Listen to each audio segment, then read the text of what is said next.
Good evening, ladies and gents, wherever you may be around the world, and welcome to Splendid Isolation number 135. As always, I will try and start us off with a tune.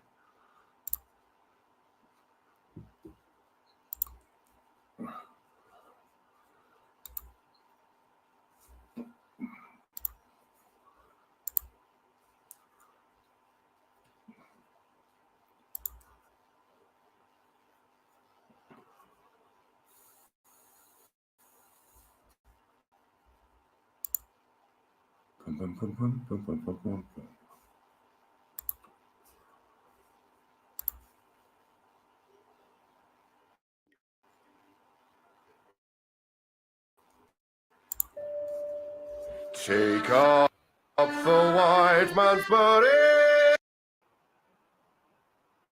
send forth the best ye breed. Go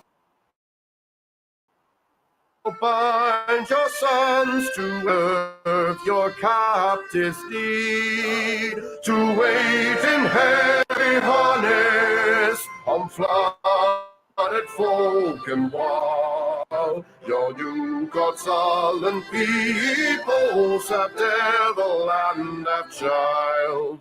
Take up the white man's burden, in patience to abide, to veil the threats of terror and check the show of pride. By open speech and simple, 100 times made plain, to see another's prophet and word.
Can you hear me, guys?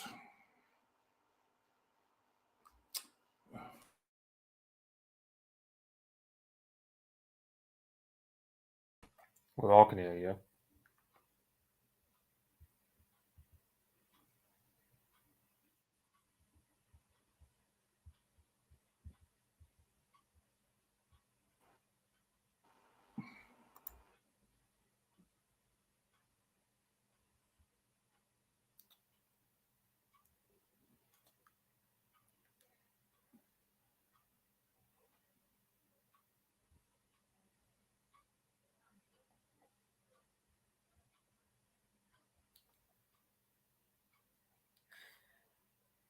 Bring me take once more then.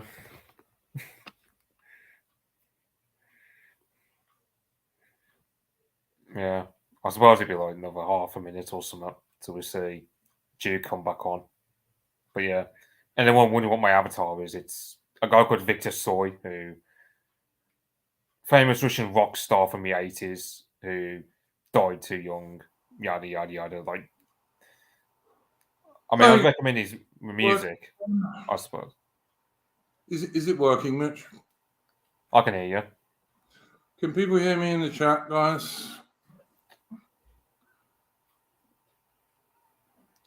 Yeah, military theorist is my Victorian, but it's not Wi-Fi, mate. I got a direct cable connection that's fucking up.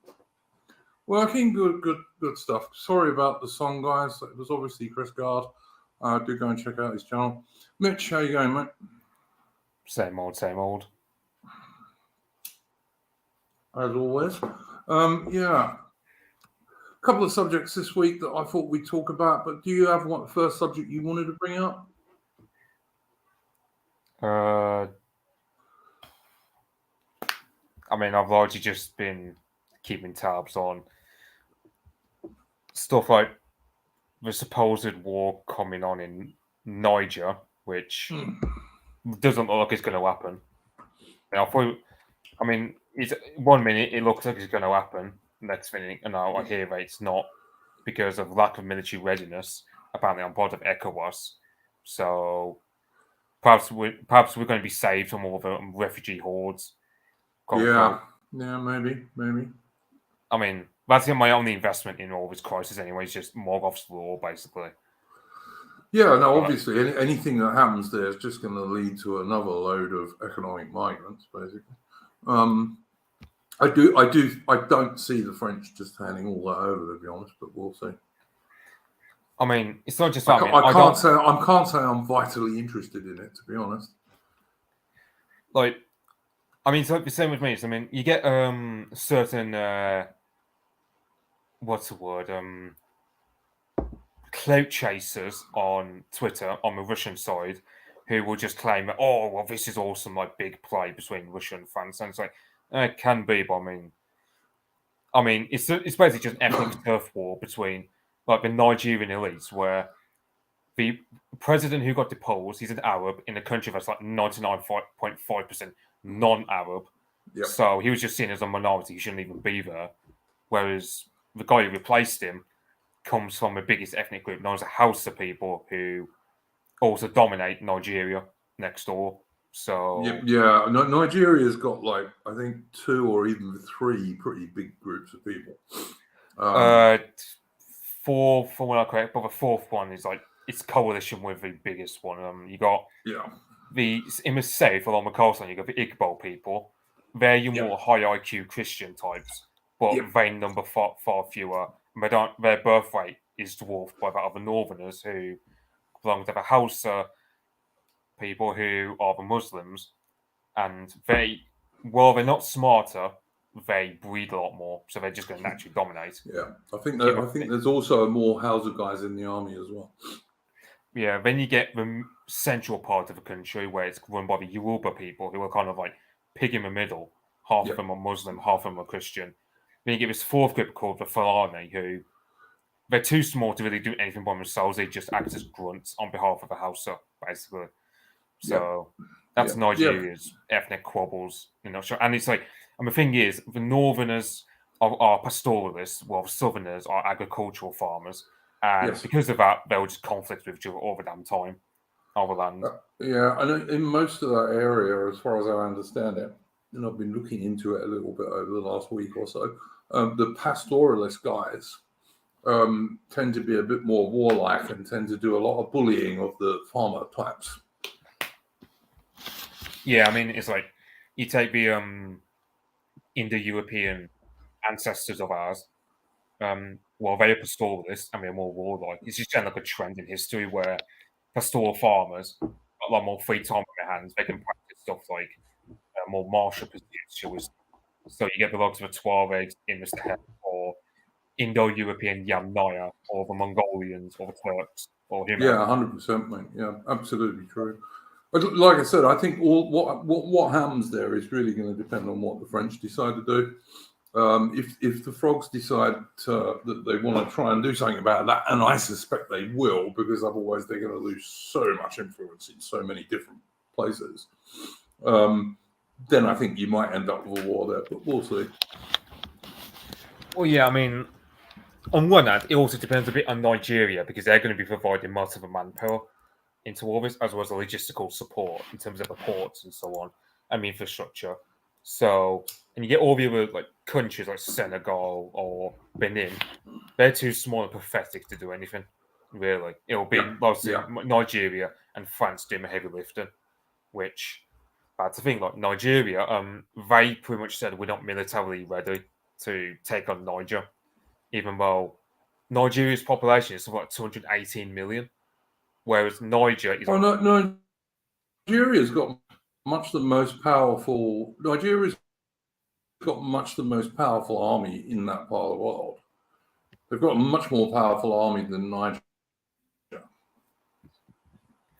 Yeah, but like, I mean, so Nigerian if the armies. Nigerians do something, then they can certainly do something. I mean, in the world. Yeah, but they struggled to block up. So, do you really think they could take on a fully fledged country and occupy it? I don't think so. I think in some ways, Mitch, that it's easier to take on the Niger army than it is to take on a nefarious terrorist group. You know. I mean, I don't think so, because it's not just that you have to occupy that country and pacify the population who, I mean, I'm seeing like football stadiums in Niger itself full to the brim of like supporters of the coup, whereas the president who got deposed, I mean, he's practically calling for foreign armies to invade his own country, to the point where the military have said, if one single Nigerian or French soldier crosses into our soil, presume he's dead. Right, we'll just point him to a foreign squad. Oh, that wouldn't surprise me anyway. I mean, look, you've got to look at West Africa is not exactly unknown for coups. I mean, Africa generally, but West Africa in particular, coups are almost the normal way that power transfers over there. Yeah, and also there's not a lot in Niger. I mean, Niger's not like full of forest or anything like this. It's like half of it is actual desert and the other half is semi-desert, basically. Yeah, sure. I mean, I'm thinking, well, let's say with cities, for example. I mean, you have Mogadishu being the eternal example of how even the Americans, with all their military hardware, struggle to take on a whole city, fully hostile against you. I don't think because that's the thing about Niger is all their people pretty much live within the western portion of the country, very close akin to how Canada, for example, is like 85% populated in the southern areas closest to America. So that's one dynamic, is any war that goes on, heavy civilian casualties are going to be the norm in any particular war in this area. Maybe so. Like I said, I think it all depends on the French, to be honest. I don't see, like, Nigeria and the other ECOWAS people aren't going to do anything unless the French do. Or maybe the Americans, you know? If they don't do anything. It'll be the French. Well, the Americans already have 2 bases in Niger. Yeah, but they're not going to do anything because they don't see it as their fight. They're just focusing more on sending weapons either to Ukraine or Taiwan. It won't be. They don't see it as their fight. I don't know. I mean, it depends.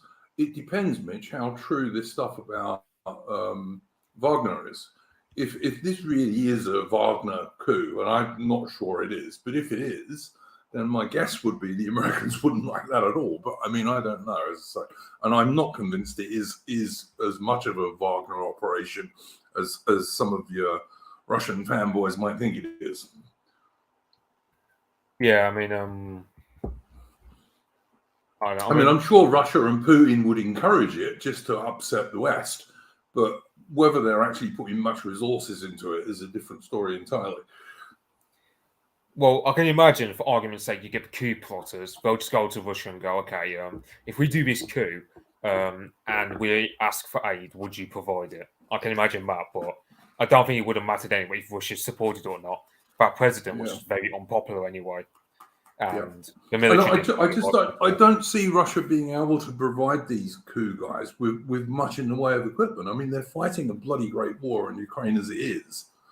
And to get it there...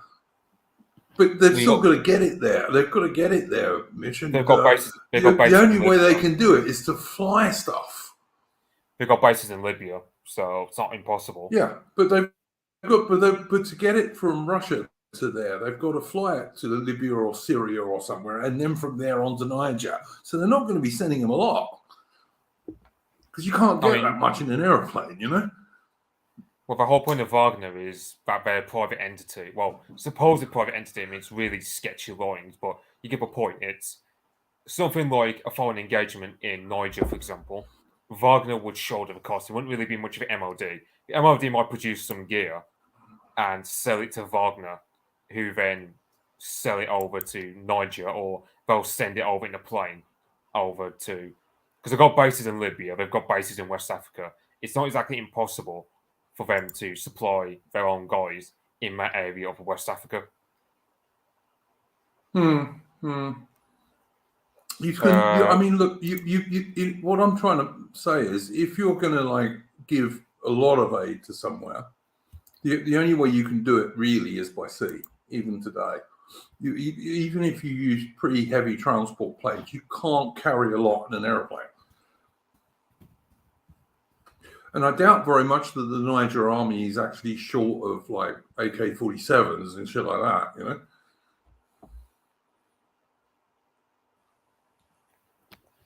Yeah, I mean, I can believe what Sagana is saying in the chat here.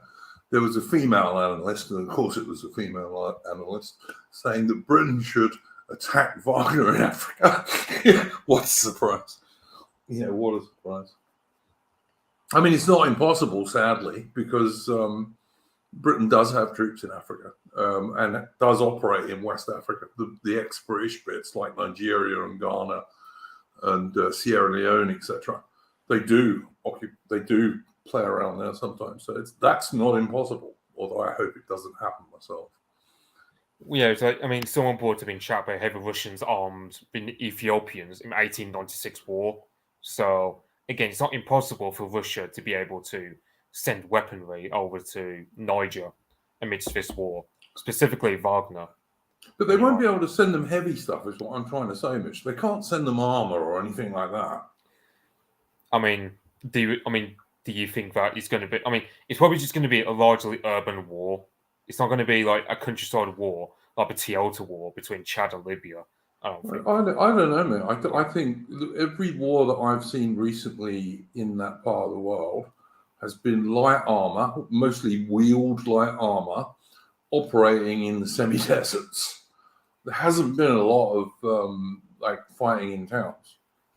Well, like, I mean, the thing is, like, I don't think, because as I said, like, most of the fighting will take part in the western portion of Niger, which is close to the border anyway, where it's densely populated and pretty built up in terms of like, shanty towns or whatever, I suppose. I don't think Niger would actually attack into Nigeria itself. But, like, they can't. They don't have a big enough military to do that. They'd get beaten. Yeah, I'm just thinking more. It'd be more defense, but they can't really defend the eastern half of the country anyway, which practically is worthless compared to the population centres. All right. But yeah, it's like I mean, Duke Valentino in the chat is asking us a question, Mitch, and I presume he's talking about Ukraine. He's saying, why has most of the footage of the war come from video games and training footage?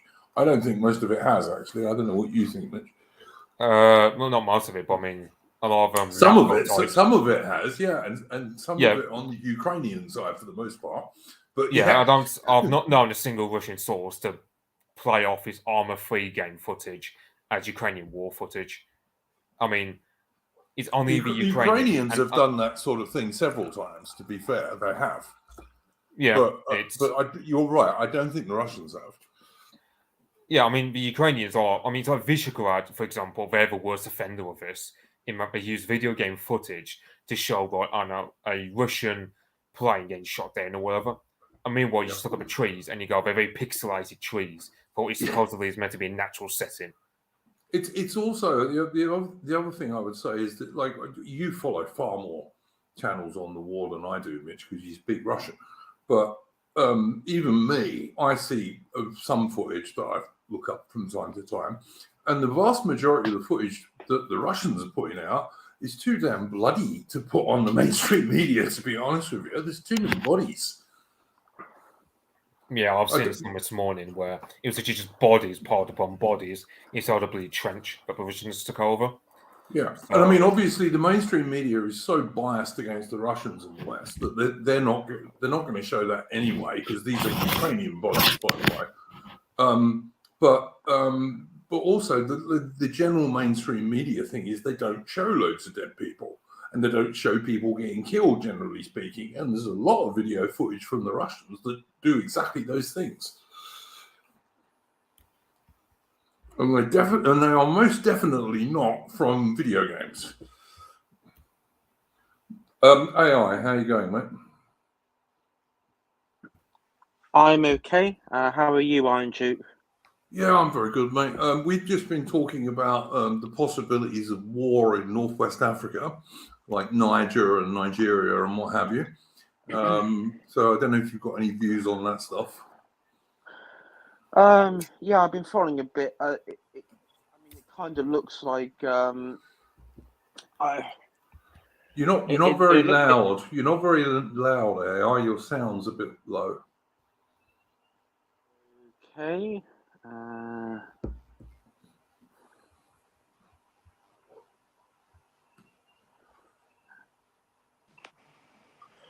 Let's see. Much better. Much better. Is that okay? Yeah, that's much better, mate. That's much better. Yeah. So you were saying, I'm sorry, I didn't mean to interrupt you, mate. No, it's okay. So from what I can see, looks like the Western-backed institutions, from Tony Blair Institute to America to NATO, have been completely blindsided by what's gone on in Niger and Chad and Mali and that region in general. And their sphere of influence has been lost, effectively. Well, unless this ECOWAS French counterattack happens, which everyone is saying it's going to, but nothing much has happened so far. I don't know about a French counterattack, to be honest. I Do don't you know about reckon that. the French will just lay down for losing all that territorial influence, to say nothing of the stuff, the minerals that they want? Yes. Okay, I'll be surprised if they do, but I mean, all right, fair enough, they might. I don't think it's the French decision to make, to be honest. What you think they'll do as the Yanks tell them? Yeah. Maybe. I'm not so sure about that. France is actually the most independent of the European countries. It's much more independent than the UK, for example. There is a chance that they may go rogue. They may try and influence, but the problem is, it looks like all the, even Algeria they've all sort of ganged up against France and to America to an extent. So if one action is taken against one country, then the other African countries will follow. So it seems like I don't know, unless France can isolate one but the trouble is, if they go into one, the others have said that they would come into to help. So I don't know. Yeah, all right. Duke Valentino is asking in the chat, and I'll direct this to Mitch. Where can you find Russian footage? I mean, you can find some on Twitter. Telegram, Mitch? I mean, what do you reckon? Okay, so I mean, I follow a ton of channels, to be fair. So if I listed them all, I would not be able to fill them all. No. I'm not suggesting you do that. I'm just suggesting what platforms are best to look on. Twitter's. I mean, a lot of I use Twitter a lot more than Telegram at times to get my information about the war, because a lot of the information filters through to Twitter anyway, through channels like Gowolman or Human Fund 5%, or Twitter handles are I handle that I follow. So there's that. The Telegram is also good, but and it also has a good translate function. Like, I would generally say the translate function works pretty well to deal with all the Russian sources I follow. All right, well, that's pretty fair. I mean, the thing I'd say to Duke Valentino is also you've got to look for sources which are not NAFO or pro-NATO or pro-Ukrainian propaganda. If you watch those guys, you're just going to see the same stuff that you see on the mainstream media. Twitter is pretty bad enough, but the Telegram ones, full on psychopaths in terms of how they approach a war. Like, for example, if you see, let's say, some footage of like a bunch of Russian soldiers get killed, you see Visegrad and all their supporters just like rejoicing about it, whether it be on Twitter and Telegram. Like, they're just some of the worst human beings, quote unquote, I've come across. Oh, look, those NATO guys are just insane, man. It doesn't matter how much Ukraine lose, they'll still try and turn around and say, oh, no, Ukraine's winning somehow. I mean, honestly, this Ukrainian great offensive that looks like it's almost finished now, makes the British attack on the Somme in 1916 look successful in terms of taking ground. And I'm not exaggerating that, it's the truth.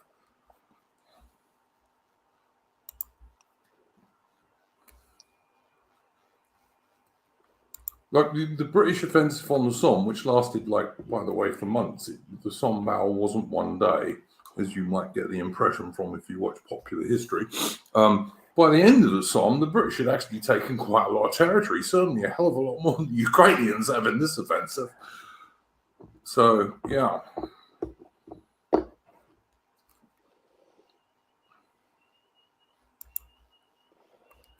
Tend to agree with what Victor Kaleros is saying there. NATO are scum of the earth. They're certainly basement-dwelling versions for the most part, in my opinion. But yeah, whatever.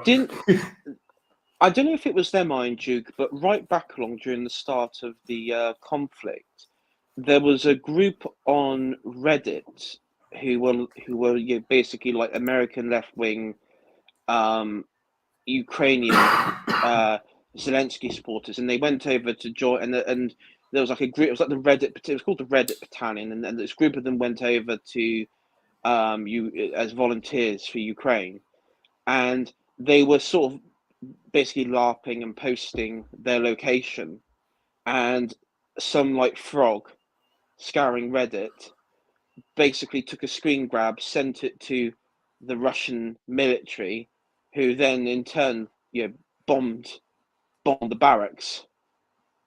I don't know if these are the same people. Wouldn't surprise me. I mean, I watched a great video on Don the Pleb's channel. I think it was on his channel. It was either his or one of his mates' channel, and he was a guest on it. And it was a group of like US combat veterans guys reviewing some of these so-called mercenaries fighting for Ukraine, and just absolutely taking the piss about everything they did. It was really quite funny. Yeah, I mean, in the end, the Reddit Battalion people, there was one of them who said, "Yeah, we were forced. They were forced to march out from Lviv, and they weren't given any guns, which is not surprising because they probably would. They're more dangerous if they did have weapons with them, and that they were like Russian helicopters, and they ended up hiding away. And then their CO, the Ukrainian CO, basically told them if they were to run away, they'd be shot. So, yeah." All right. Yeah, no, absolutely right. Look, we spend a fair amount of time on this channel talking about the war in Ukraine. And I don't want to spend the whole of the stream talking about it, but I suppose we need to talk about the fact that the Rat King, Zelensky, has just sacked all his recruiting officers, apparently. Maybe, Mitch, you know a bit more about that. Oh, that's ridiculous. Well, it is, but he's done it anyway. In the middle of a war where you're being invaded, you're okay. I'm interested to see what Mitch says on that. Mitch, are you there? Yeah, sorry. Yeah, I meant to share something in the Discord server where, it's reckoned that, I paused school and I missed the idea about Ukraine winning out of guys because they always get more draft material. But the fact that they've sacked a lot of these recruiting sergeants generally has to indicate they've got quotas that are not being filled for quite a while, And so Zelensky has sacked all these guys in some sort of act of desperation to get more men onto the battlefield. Yeah. So, yeah. I mean, look, let's be clear here, guys. We were talking about this in the Discord earlier today, and on a quiet day, Ukraine is losing between 200 and 350 dudes a day, killed and wounded. On a quiet day when nothing's happening, mostly from Russian shelling and rocket fire and what have you. And in a week, they are losing more dead than Britain lost in all the years that the British Army and the Royal Marines were in Iraq and Afghanistan. They're losing more men dead in a week than we lost in, I don't know, what was it, 15, 16 years in Afghanistan? Yeah, I mean, it's like, I mean, the thing is, like, really, it should just seem a slow death of a country in a war because, I mean, how many men are dead as of now and how many will die by the end of this war? Then you got all the women who've just all left. Ukraine's dead until Russia takes over, and we. Yeah, I mean, and most of those women aren't coming back either. Yeah, but I mean, you'll get NAFO types who will argue to the death about that. But like, yeah, it's. I mean, what you really think these young women who, because at the end of this gender ratio is going to be pretty stupidly tilted, so that there's far more women than men in Ukraine. So, at this point, would you say, on pure demographic scale, would you say that the Zelensky has inflicted more damage on the Ukrainian population, or the Mongol hordes when they sacked Kiev and that sort of that area of Ukraine? I mean, which ones do you think have done more damage at the end of it? Because it kind of feels like definitely Zelensky. yeah, I mention more towards Zelensky because you got him. The birth rate was pretty atrocious anyway before the war. Now imagine it after this war with so many men dead or maimed. Yeah, it's going to. Well, I think we all know what the if Zelensky and the West win out, it's going to be Ukraine's going to become Africanized like many others, and major cities in Ukraine will be Africanized. But So, I just don't see any way that Ukraine can win. I just don't see any way they can win. They've got less men than the Russians. They've got almost no air force left.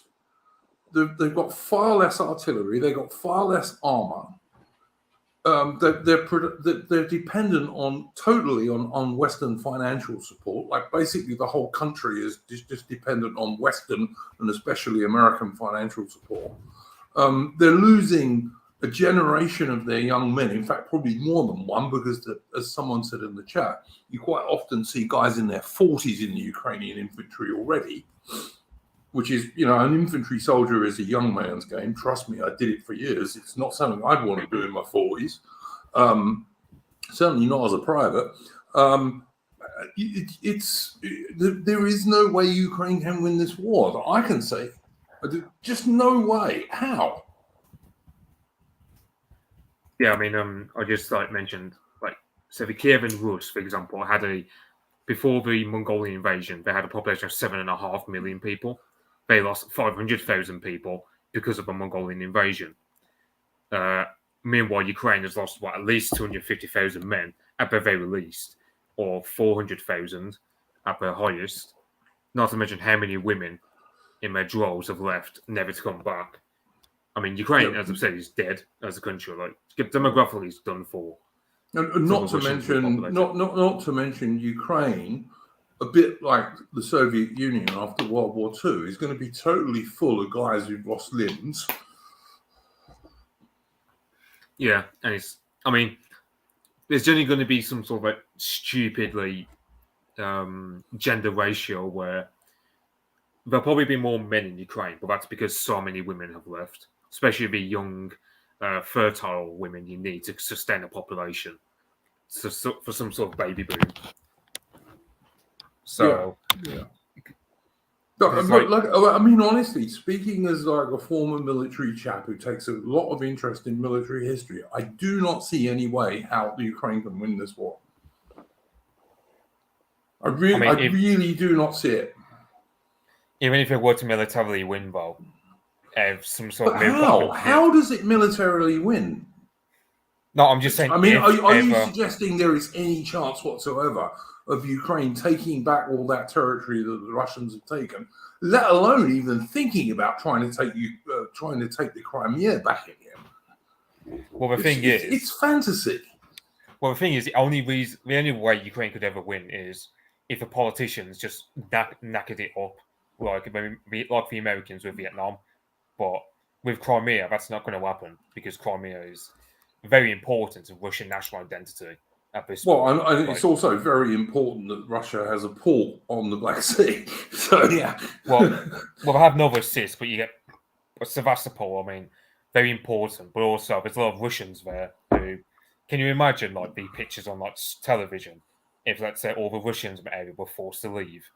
It's not going to happen, mate. I'm just saying. Putin would definitely hypothetical. Yeah, but that would mean Putin would fall if he did that. If he agreed to that, he would fall without doubt. Yeah, you'd see the military just get rid of him and bring in someone like Medvedev. So it's not a practical political thing for Putin to do, even if he wanted to, which I don't think he does. I believe that if there was going to be any agreement or settlement where Ukraine continues to exist and Russia and Putin's government still exists, is if there's a settlement where west of the Dnieper is Zelensky, NATO, or Zelensky in the west, and Ukraine, east of the Dnieper is Russian territory. That's the only scenario where I think a settlement would be agreed. But at the same time, I don't believe that Ukraine's going to recapture any territory anytime soon at all. Personally, I think it will come down to the settlement in the end, because it's going to have to. Because the problem is, as Mitch just said and everything, Russia can, the time is always on Russia. When in military conflict, time is always on Russia's side. They can just wait it out. Ukraine can't. Look, I totally agree with you, AI. I think it will end up with Russia going up to the Dnieper River, and I think it's quite likely that Russia will also take Odessa. But I mean, that's me. I mean, they can't go through this war now without having to take Odessa, because that place is pretty Russian ethnically, and also that area's in.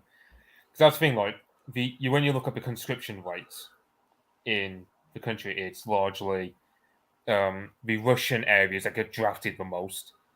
The western areas like Lvov, they don't get drafted as much. Yeah, because they're trying to save those guys from going through the meat grinder. Yeah, 100%. Yeah. And also, there's a lot of ethnic Greeks that live in Odessa as well, who also tend to be more pro-Russian than anything else. So. Oh yeah, what was that city, Mitch? One of the early ones the Russians captured. I think Mariupol.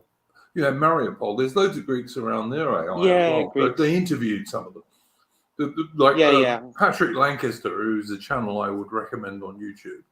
He's a U.S. Navy veteran who's married to a Russian chick, and he's a reporter, and he's almost the only English language reporter on the Russian side. And he does some really good reports on YouTube from frontline. He actually gets under small arms fire sometimes. He does some quite risky stuff occasionally. Well worth following Patrick Lancaster.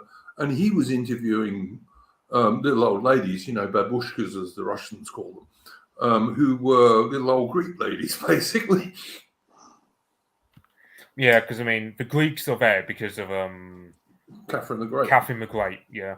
Because you have a lot of these Orthodox Christians from the Balkans who, let's say you're an Orthodox Christian, you escaped the Ottoman Empire, and you wanted to just find some spot for refuge. You had some land in southern Ukraine you could farm. The Russian government would freely give you land. As long as you paid your taxes, just generally behave like you spoke a Russian language, yada yada yada. And better than being under the Turks, as the Greeks were at that time. Yeah. Although there's one period that those like people in the novel weren't particularly fond of, and I was under Stalin, because Stalin, he thought the Greeks were counter-revolutionaries, which is why the guy who designed the T-34 engine, who's an ethnic Greek from Mariupol by the name of Konstantin Chelpan, got gulagged, even though there was no reason to gulag him whatsoever. But yeah, I can well believe that. I'd just like to answer people in the chat been talking about Lindy Page. Now, Lindy Page is a pretty well-known YouTube channel, and he does a lot of military stuff, some of which I like. But I've stopped watching him because I agree with what someone said in the chat. As soon as he started interviewing people who'd been fighting for Ukraine, I think he sold out, man. I do think he sold out. Like, why? If he'd have interviewed them in an absolutely neutral manner, fair enough, but he didn't. Well, it's like Kings and Generals or History of Hill. Oh yeah. So yeah, Kings and Generals. Yeah, absolutely. That's the channel I used to be subscribed to, and I unsubscribed from them because they're just full on Ukrainian shills now. Well, it's propaganda. I know that what they put out to the other history channels, let's team up and do like a mega podcast history series on all our channels about the history of Ukraine. And I believe it was Real Crusader History. I think it was him and another history channel basically said, agreed to it in principle, but then when they saw the content, they pulled out because... Oh, good. I'm pleased because I like Real Crusades history. He's a good dude. Because I think it was him. I think it was called Alternative History Hub or something like that. And he's quite based, and he was like, no, because he said that they were basically rewriting the history of Kiev and that region, because they're saying, there's no ties. Russia has no ties to Ukraine, to Kiev, which is a lie. Whatsoever. It's just a lie. Yeah, and that's what they said. And because he had this excellent sort of response where he said, "That is the birthplace of Russia. It's the birthplace of Orthodox Russia. It's the Kievan Rus and all this kind of stuff." Yeah. It's like the clues in the fucking name, you know. Yeah, Kievan Rus kind of gives you a clue. It's Russian. Well, yeah, because that's the thing. Like back then, Russians, Ukrainians, and Belarusians were all the same people.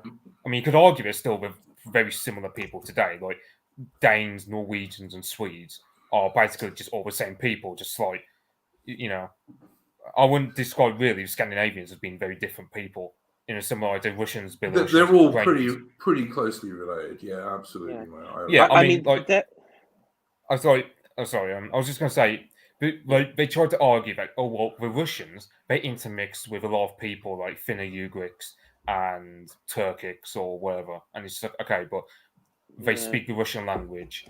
Their Cyrillic alphabet comes from the Kievan Rus. Pretty much they're culturally a part of the Kievan Rus in the same way that, it's like, for example, you'd still describe the English as being Anglo-Saxon, even though we're like half Celtic. So that's pretty much the same principle I apply. Look, I think you can genuinely say that indigenous British people are Anglo-Celtic.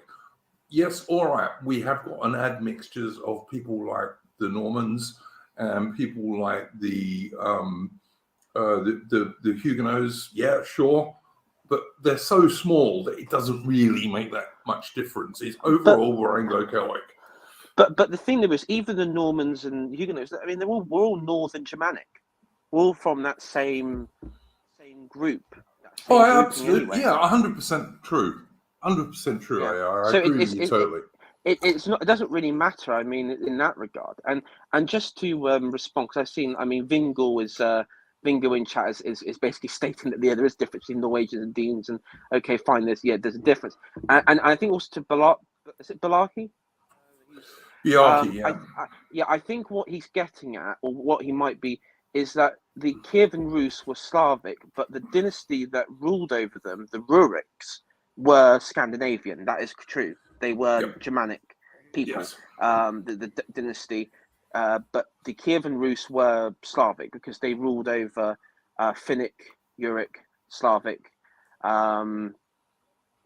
probably even a bit of Turkic in some areas, but largely, yeah, they were Germanic. I mean, probably even up until their conversion. But the problem is these history channels, their rewriting of the history was to argue, well, Kievan Rus is not Russia. It's not the same as Russia. The modern Russia was created with the Muscovy and the Tsardom of Russia that formed, and it's like, well, no, because Russian civilization starts with the Ruriks. It starts with their conversion to Christianity from Constantinople, their adoption of Orthodoxy, because that is the civilizational founding block for Russia. That's what makes Russia distinct from the Catholic Poles or the For sure. or the Czechs, because they're all Slavs, but they are not Orthodox. Yeah, no. I don't think you're wrong at all. I am basically agreeing with you, and I mean, I'm watching Bingle and Biaki and what have you in the chat, and like I always say that the indigenous Brits are Anglo-Celtic, but of course the Anglo-Saxon and there's also the Jutes and all the rest of it as well. But as you rightly said, AI, the differences between the Anglo-Celts and the Normans and even the Huguenots in terms of DNA is not huge. That they're all Northern European people. Yeah, I mean, well, if you want to go right back, large parts of what's northern France, right? Northern France is Germanic. It's either the Franks. Well, I mean, the Normans got their name from originally being Northmen. Yeah. So. Yes. Yes. So, but I mean, large parts of the intermixing of the Gallic Roman population and the Franks, plus with the Normans' arrival, and the demographics and the elites, the ruling, the Franks were, very similar to the Anglo-Saxons. In fact, it's even the one of the Kentish kings, the first one to convert to Christianity, he married a Frankish princess. So, Yes, he did. Yeah. Yeah. So there was probably I guess what would they say, kinsmen? They're similar cultures from that group. They're kinsmen in some ways. Yeah, absolutely correct. John Best, I do not agree with that at all. My family's mostly Anglo-Saxon, with a bit of Celtic, and I wouldn't say that at all myself. Okay. So I would say Saxon civilization outlasts the Normans, because if you think about it, after the House of Norman, the Norman dynasty, it then went to Anjou. You mean William the Bastard? Yeah. Yeah, you had William the Bastard, and then all the way up to what was it, Stephen the last of the proper Norman rulers. Mm-hmm. I mean, Matilda, from Matilda onwards, it then became the House of Anjou. And of course, the Duchy of Anjou wasn't part of the Norman, even though they were aligned. But the Norman, the House of Anjou, they're quite interesting actually, because they I was reading a bit on the Plantagenets, and some of their French, other sort of nobility, basically said that the House of Anjou, they were these red-haired devils who were heathens and barbarous people. So I do wonder if they had some Germanic, some maybe Norse Germanic relations as well. Well, I'm sure they did, but I mean, the other thing is, I would say what happened to the Normans is they got anglicized eventually. Oh yes, ultimately, yeah, because if you think about it, how many Normans arrived in England after William's conquest? What was it, Not that about? many, not that many. Yeah, compared to the Saxons. A few thousand. Yeah, You're talking and most of them. 50,000 in a country of like 5 million people. Yeah, I'm not sure. But, Was it as many even as 50,000, Mitch? Yeah, I'm not sure it was even that many. yeah, Well, I mean, 25% of them would have been Breton as well, so it's not exactly like all of them were purely Norman. Yeah, and of course, let's just also remind ourselves that the reason Brittany is called that, and there are Bretons, is they were originally the Romano-British who pissed off out of Britain when the Romans left. So, that was some people coming back. I just as somebody as Mitch just mentioned, yeah, a good contingent of them were French as well, just from France itself, or even Dutch. So it wasn't, the Norman contingent were mainly, of course, knights and those who were promised land and titles. I was just trying to think. I believe William's half brother, he became the Duke of Kent, I believe. He got the title of Kent, and then there was another one. There was a French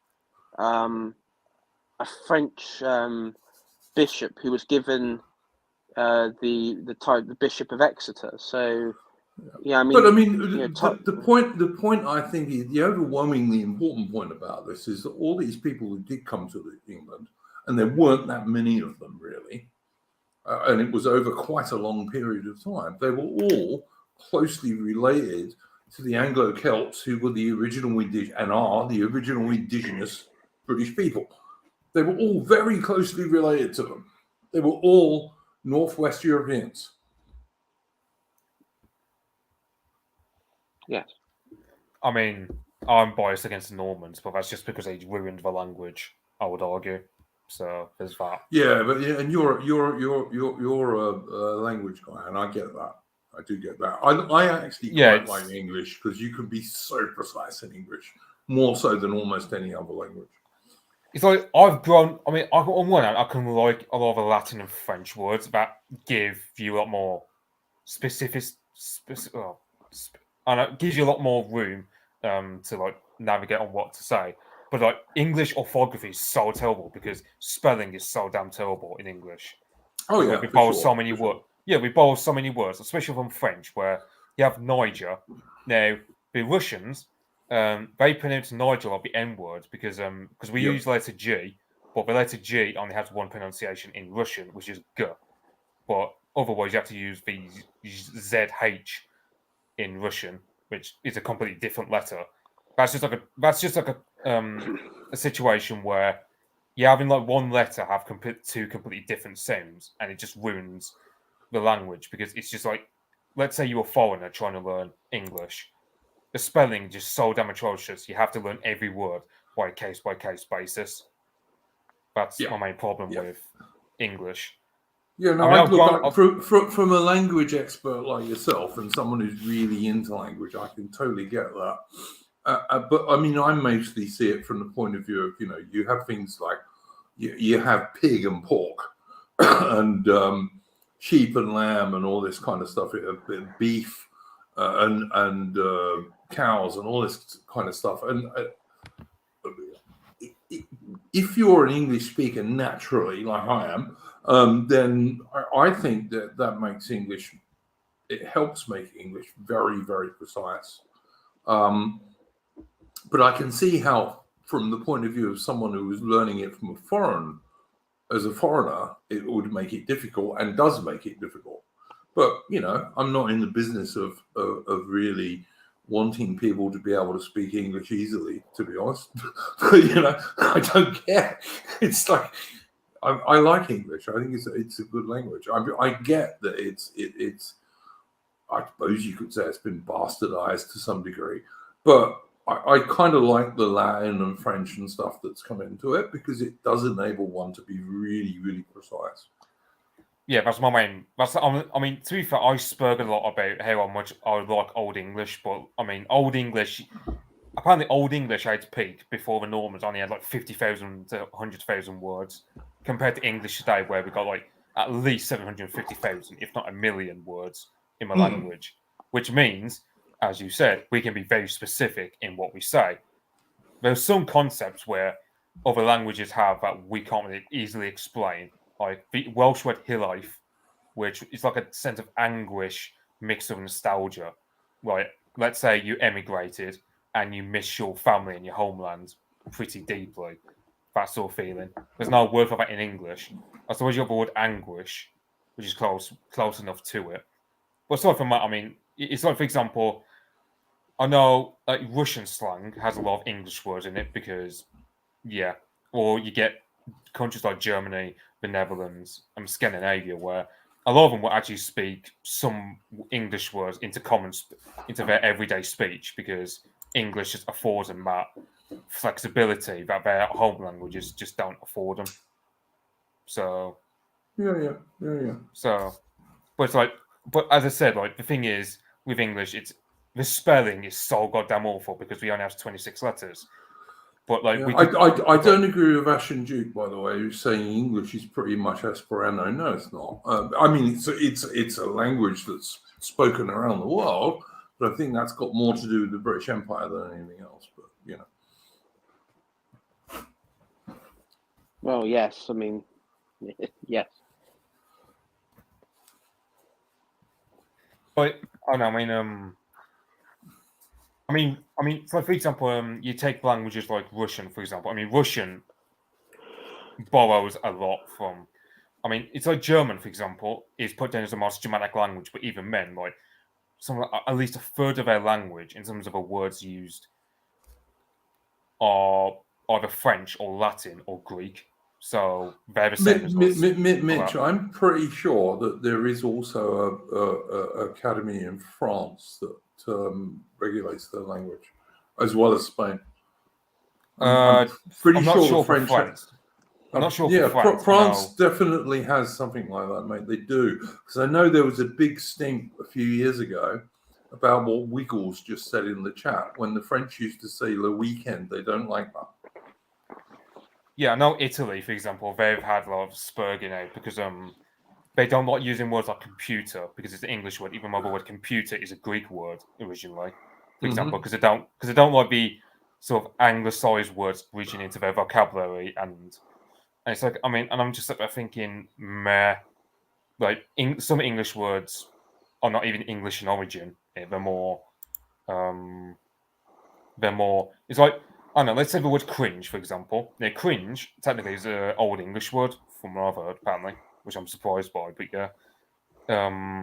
Cringe is a word which, you know, Russian, German, French, everyone borrows that word from us.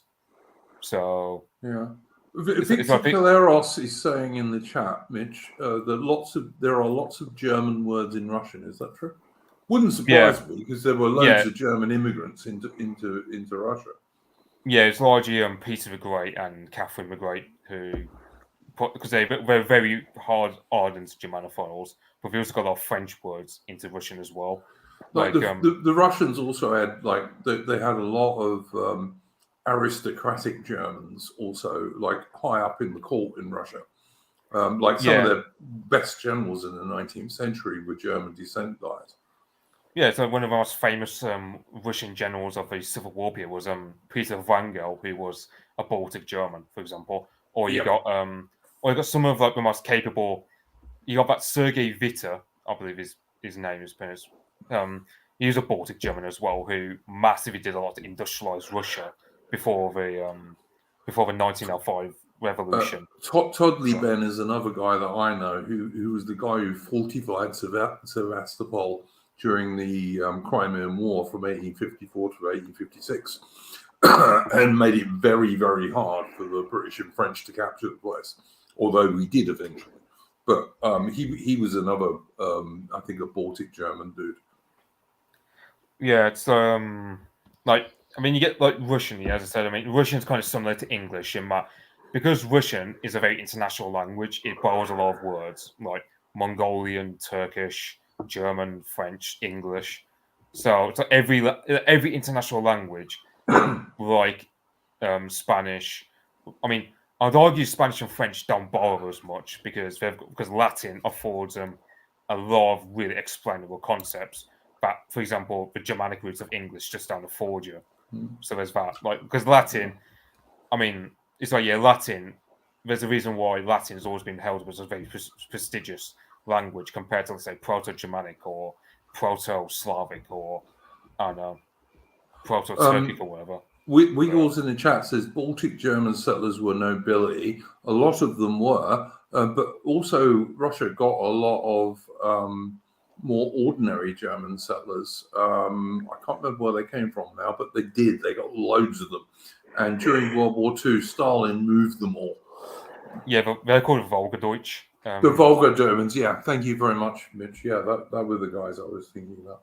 Yeah, it's I mean, most of them have largely migrated to Germany at this point for the nationality law, so that's where you find most of them. But you do get some who stay behind, and a lot of them are pretty influential in terms of government because they're very they got that German work ethic, I suppose. It reminds me of.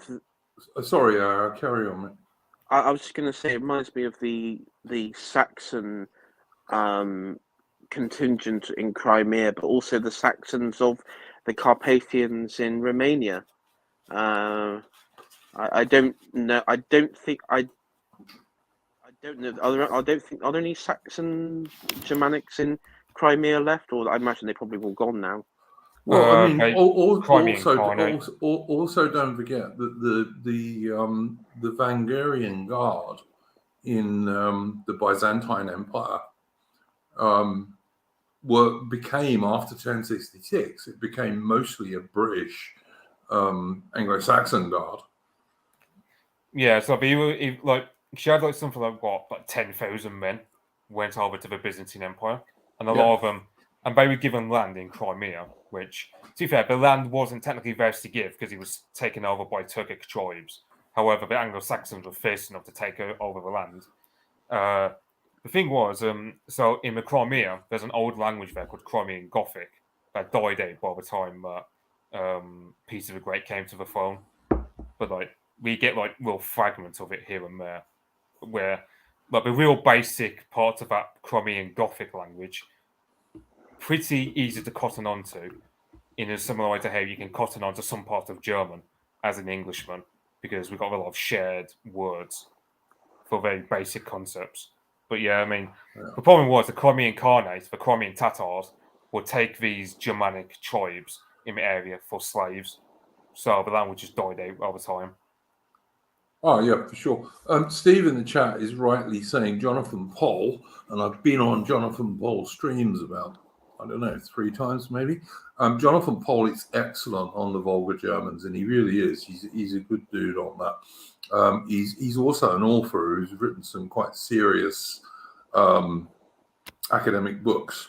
So do go and check out Jonathan Poll. I follow him on Twitter as well. He's a good dude. Yeah, it's I mean, you got the Baltic Germans, you got the Volgadeutsch. I mean, the Transylvanian Saxons, they were doing all right up until communism, because the Transylvanian Germans in the area, they were largely middle class. They were traders. They were generally they did very well for themselves because they were invited there by the Hungarians back when it was part of Hungary. But then Romania took over. Then when Ceausescu especially came along, he just persecuted the Transylvanian Saxons because they were too successful in the eyes of the communists. And a lot of them just moved over to Germany. Yeah. However, sorry. Oh, no, continue. It's all right. I was just saying, the current president of Romania is a guy called Klaus Iohannis, who's an ethnic German, I believe. So there's still some of them about. There's somebody in Voltaire Den Totalin Craig in chat. He just said, I heard from a Lithuanian that the Baltic states were the last to be Christianized in the 1500s. It was a bit earlier than that, actually, but yeah, the Baltic states It were the last was region. late. It was quite late. Yeah.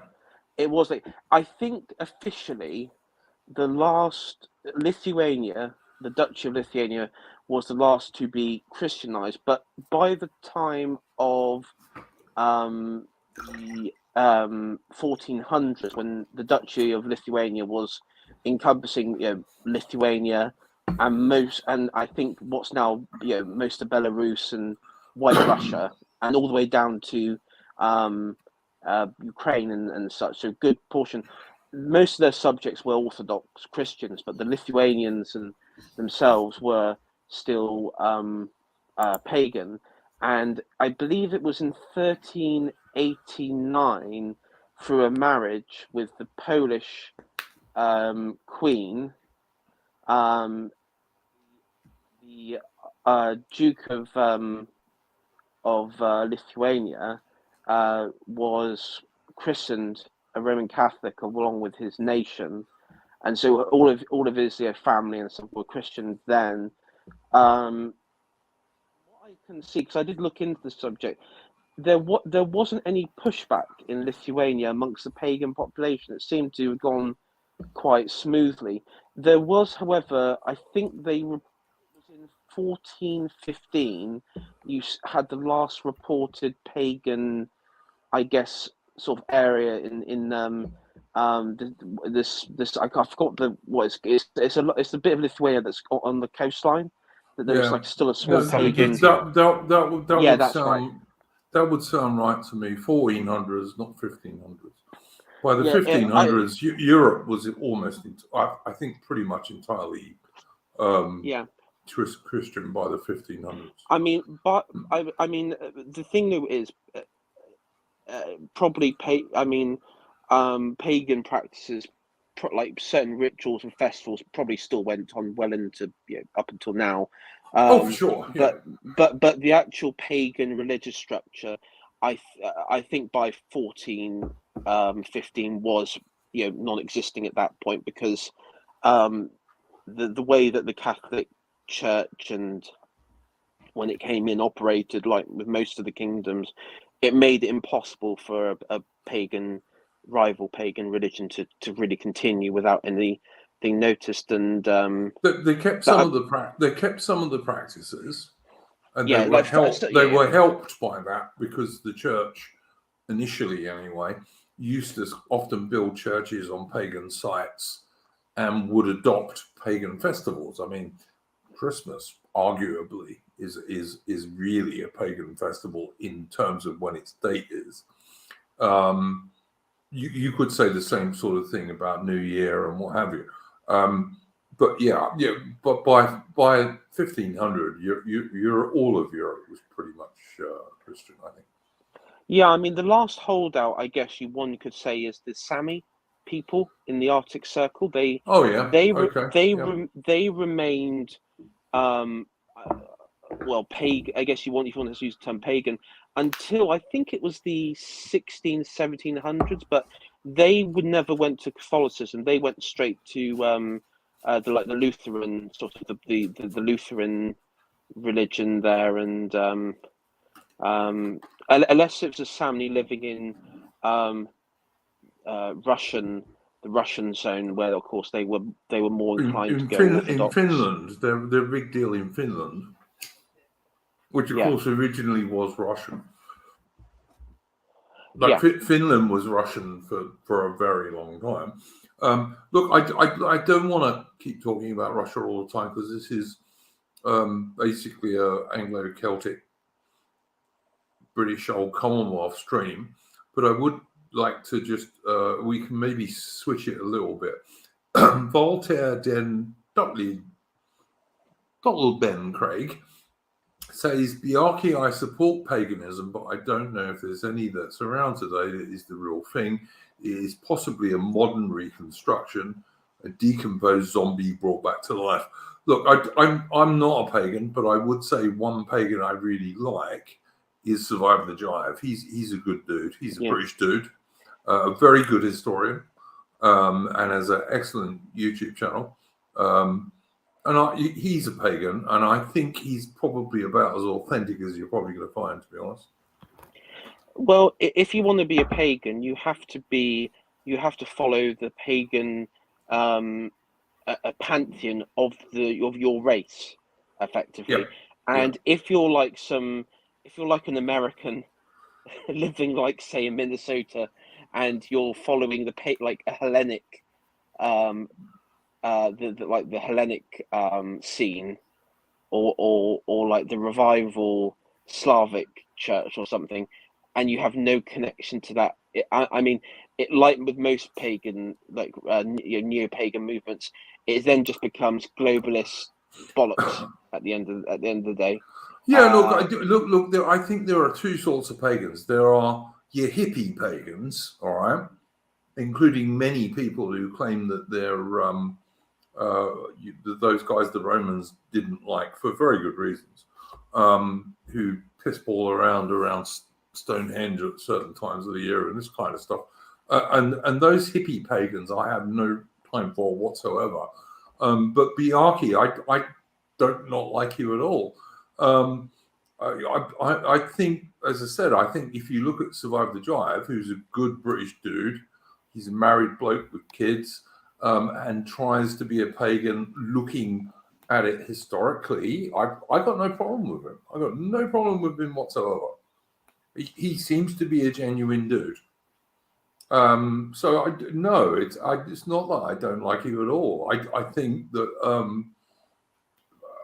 I'm an agnostic, mate.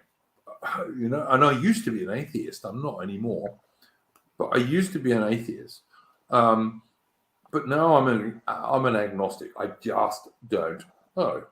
And I like Christian channels, and I like a few pagan channels because there are less pagan channels. But if someone's got a genuine belief and they genuinely support it, and from my point of view, particularly if they're into the history of it, fair enough. As Alice says in the chat, you get these Wiccans who tend to be hippie pagans, in my view, and I've not got a lot of time for those guys or girls, because they mostly are girls. But someone like Survive the Drive, yeah, I think he's got a really good channel. I recommend people to go and look at it. Yeah, and also a lot of these hippie pagans, as you just mentioned, Wiccans, a lot of it, their belief just or what they do, it just comes from a pure perspective, just being anti-Christian and anti-civilizational. And if you want to be a good pagan, you don't worry about that sort of stuff. You don't. I mean, number one, you don't sort of adopt it from. You don't sort of adopt that position. You adopt what's like Survive the Drive and actually draw it from a deep-rooted sort of cultural, separate civilizational understanding. Yeah. I mean, look, Victor Kaleros is saying in the chat, I don't have anything against pagans, but people who whine about Christianity constantly are cringe. That I would agree with. I know very good guys who are pretty good Christians. But that's not to say you have to be Christian to be a very good guy. But where I lose it a bit is that all I see on the right is this constant fucking infighting between one group of right-wingers and another group of right-wingers, when we all have far bigger and more powerful and vastly outnumbering enemies. We really need to stop this infighting. I mean, there's a chap on Twitter called Hellenic something or other. I see him every now and then, and he'll post threads, and I don't usually engage with him because I don't do arguments on Twitter anymore with people, because there's no point. It's a waste of time and effort a lot of the times. And his whole thing is he wants to point out how, I guess in late Western Roman or late Roman period, the reason why Rome collapsed was because of the adoption of Christianity, and it made the men weak and pathetic, and such because they abandoned paganism. And I mean, number one, there's no the historical foundation for that idea is ridiculous, because all the Germanic Gothic warriors were Christian anyway. I mean, they were Arian Christians, so they weren't, the Roman branch, the Roman branch. But even still, the Western Roman was still winning battles up until the reign of Romulus Augustus. They won battles outside. There was one famous battle outside Marseille, where they won quite a decisive victory. The ancient Romans eventually fell. The late ancient Romans eventually fell because they spent all their time fighting against each other. Yeah, I mean, it just came down to just pure factionalism. It wasn't, but the idea that they that there was and the reason why you had a lot of men who, and I know that there'll probably be someone saying in chat, they cut off their fingers or something like that in the late Rome. It wasn't because they lacked the courage of fighting. It was because they saw all these mini emperors popping up, self-declaring, people being levied, and it was getting to a farcical state. Many contemporaries the Roman currency wasn't worth anything. Like, it was almost not worth paying your troops in money. You had to give them things rather than money. And if Rome had I don't know, 50% less civil wars, I reckon Rome would have lasted another 100 years at least, maybe even 200 years. Yeah.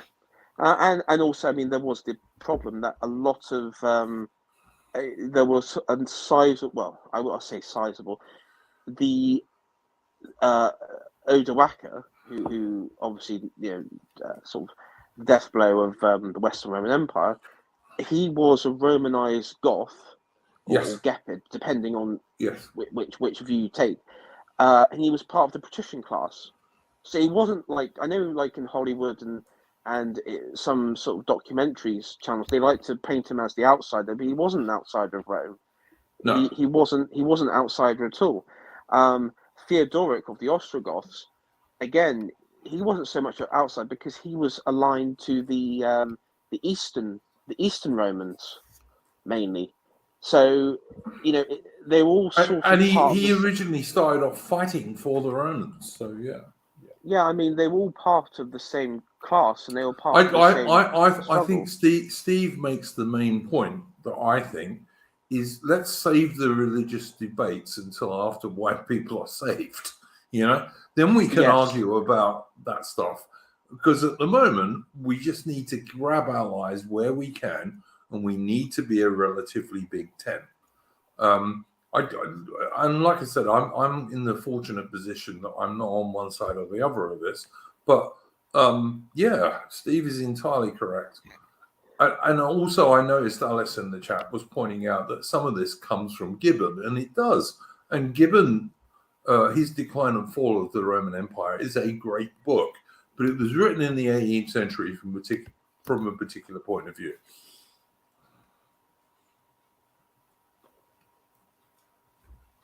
I don't know what you dudes think about that. I mean, I would say I take my Dark Age history from Charles Oman, because he actually he takes the opposite view. He actually takes somewhat of an opposite view, where he says actually it wasn't so much religion, it was mainly about race.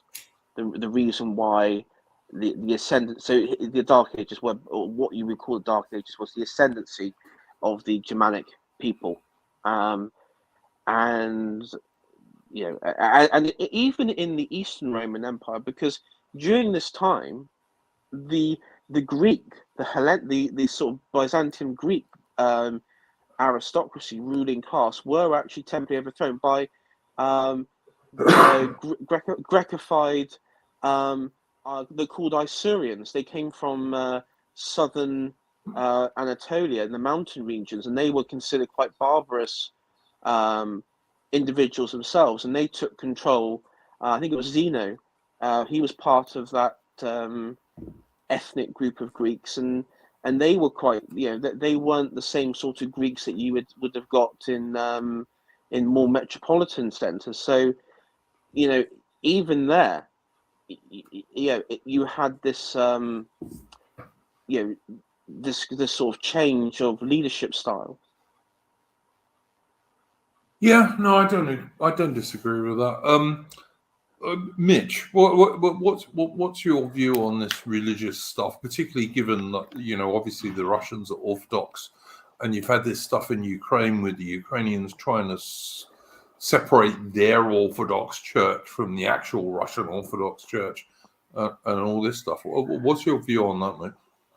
I mean, I've got my sympathies towards both Christianity and paganism, specifically a lot of Germanic paganism. I don't really know much about Celtic or Hellenic because, at the end of the day, I'm an Anglo-Saxon, so I'm just going to focus on Germanic for that side. But yeah, it's just, I've got my sympathies for both. But, I haven't really decided either way, to be honest. Because, Tolkien, for example, was that one guy he's a Catholic, but he had his sympathies also towards paganism. Hence why he was able to write Lord of the Rings. For example, he was influenced by stories like Beowulf, by the Kalevala, by the Poetic Edda, which were all pagan works, but he was also able to get them to work together with Christian themes. For example, like the water that washes over Isengard, because water is a very Christian symbol of washing away sins and whatnot. So I just think you got to embody the attitude of Tolkien in that you can be a Christian and still respect paganism, and you can still be a pagan and respect Christianity, because both those have valid appeals for a guy like me, for example. Yeah, I totally agree with you, Mitch. I think that's an extremely sensible attitude to take, and it's pretty much what I do, to be honest. Vingal makes a good point in the chat, which I think is also true. That's right. He did criticize Lewis for making Narnia too Christian, not enough not so imagination, but making it too on the nose.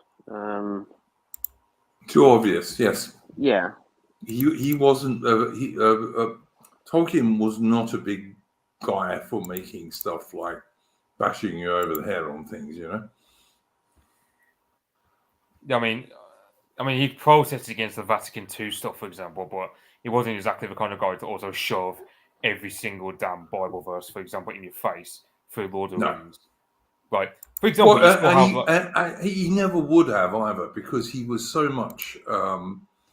He read so much, not only Anglo-Celtic but also Germanic and Scandinavian history and myth. Yeah, it's like Kalevala, which is like a Finnish folklore book, and that's largely like pagan stuff. Same with the Norse and Viking stuff he read as well. Alongside, Beowulf was also a pagan tale. But then you get, let's say, for example, give a scene in Isengard where they flood Isengard with water and cleanse it. That's a very powerful, that's a Christian theme right there, because Tarkovsky does that also in his films, where he'll have, let's say, water be seen as a means of cleansing oneself of sins in the past or whatever. So that's one Christian theme Tolkien will do. But then he'll also impart non-Christian themes going from paganism into it. But he's able to do it in such a way if you understand a bit of history, like all three of us do, and I'm sure most of the people in the chat do, if you read Tolkien and you know some history, you can see that he's taking stuff from various bits of European history, and also European myth as well. Yeah, I was going to say another sort of Christian connection is when Aragorn and his army marches on the black gates of Mordor. I mean, it's very reminiscent of in the biblical tale, the harrowing of hell. You know, when Jesus would raided hell. You know, again, sort of the similarities there as well. Yeah, 100%. I totally agree with that. I mean, I like Tolkien. People often forget he was born in South Africa, by the way. But yeah, He's I my think favorite Tolkien, African. He's my favorite African. yeah, I could pretty much say the same, to be honest. Not quite, because I know a few good white South Africans, but almost. But yeah, Tolkien was an excellent historian. I mean, he wrote great review. He wrote great comments on things like Beowulf, for example. Did he? I'm trying to remember now. Did he ever do that thing about the Lost Warrior? Can't remember what it's called now. One of you guys all know it, I'm sure. Like the lost the Anglo-Saxon warrior who's lost his lord. The Wanderer. Is it the Wanderer? The Wanderer, yeah. I think he wrote about that too, didn't he? Yeah. Yes. What do you think? Yeah. Because you know that scene in Two Towers where Theoden, he's just like he's talking to him, gambling about where's a horse and a rider. That's a Wanderer poem just put into Lord of the Rings. Yeah. I thought it was. Okay, thank you. Thank you. Also, Mitch, correct me if I'm wrong, because I've been doing a lot of research in Beren and Luthien. Isn't pretty much the origin of like Beren? He is like the Wanderer in some ways. Yeah, because I don't know if like anyone like knows about the story, because I mean you have Beren. His father was a man by the name of Barahir, and Barahir, he had a gang of men with him who they all resisted Morgoth, but then they were captured by Sauron, and you know what Sauron would do to men who defied Morgoth, and so Beren, his father was killed. His mother, he doesn't really talk about his mother in the Silmarillion, but I mean she's pretty much dead by the time that Beren is an adult. So then he's just wandering all around till he comes across Doriath, and of course meets Luthien, and you know, and you know the rest. Yeah. So and he ends up sort of escaping because Morgoth sent Sauron, and Sauron, you know, he's hired werewolves. He's basically like all the works to chase Beren, and Beren would you know, hide in the forests and live off the land pretty much, and sort of take out Sauron's forces, and you know, and he's forced to flee into the Elvish lands, really, where he'd meet Luthien. Vingol is pointing out that Tolkien was born in Bloemfontein, which is the capital of the Orange Free State.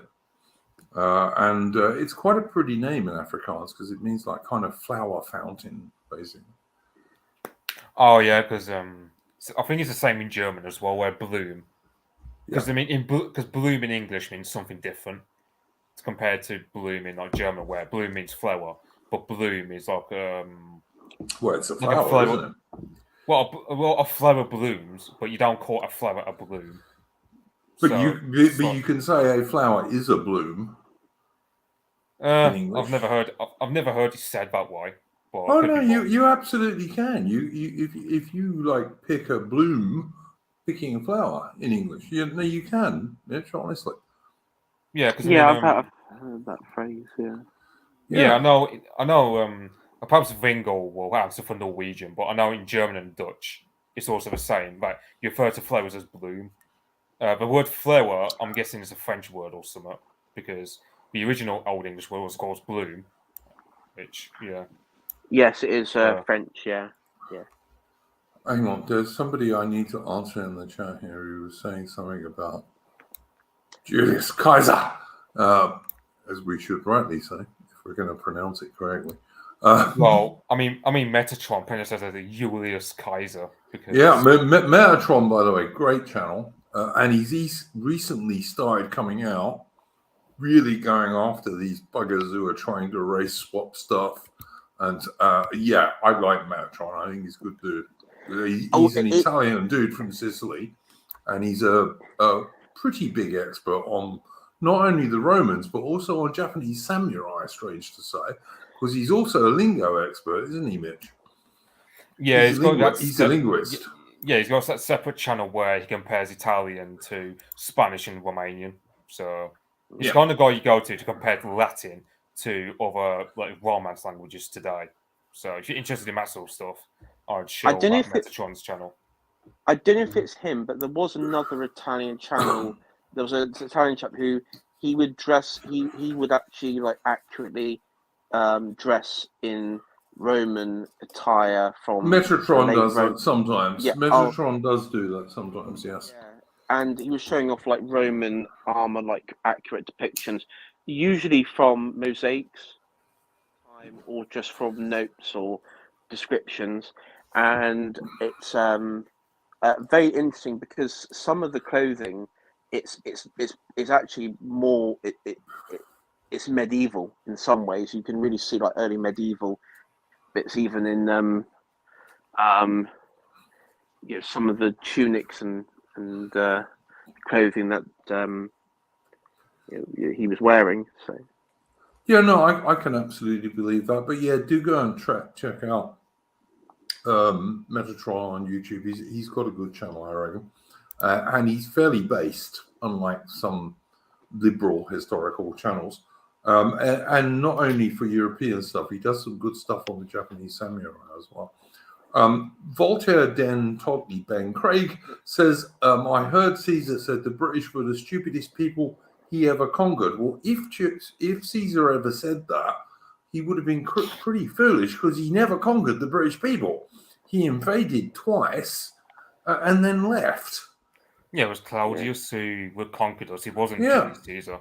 Exactly. It was almost 100 years later before the Romans conquered the Brits. It wasn't Julius Caesar, as Metatron would have us say, at all. Claudius. So, yeah, absolutely right. Wasn't it meant to be Caligula, but then he ordered his army to like stab the sea or something? Collect something mad like that. Collect seashells, yeah.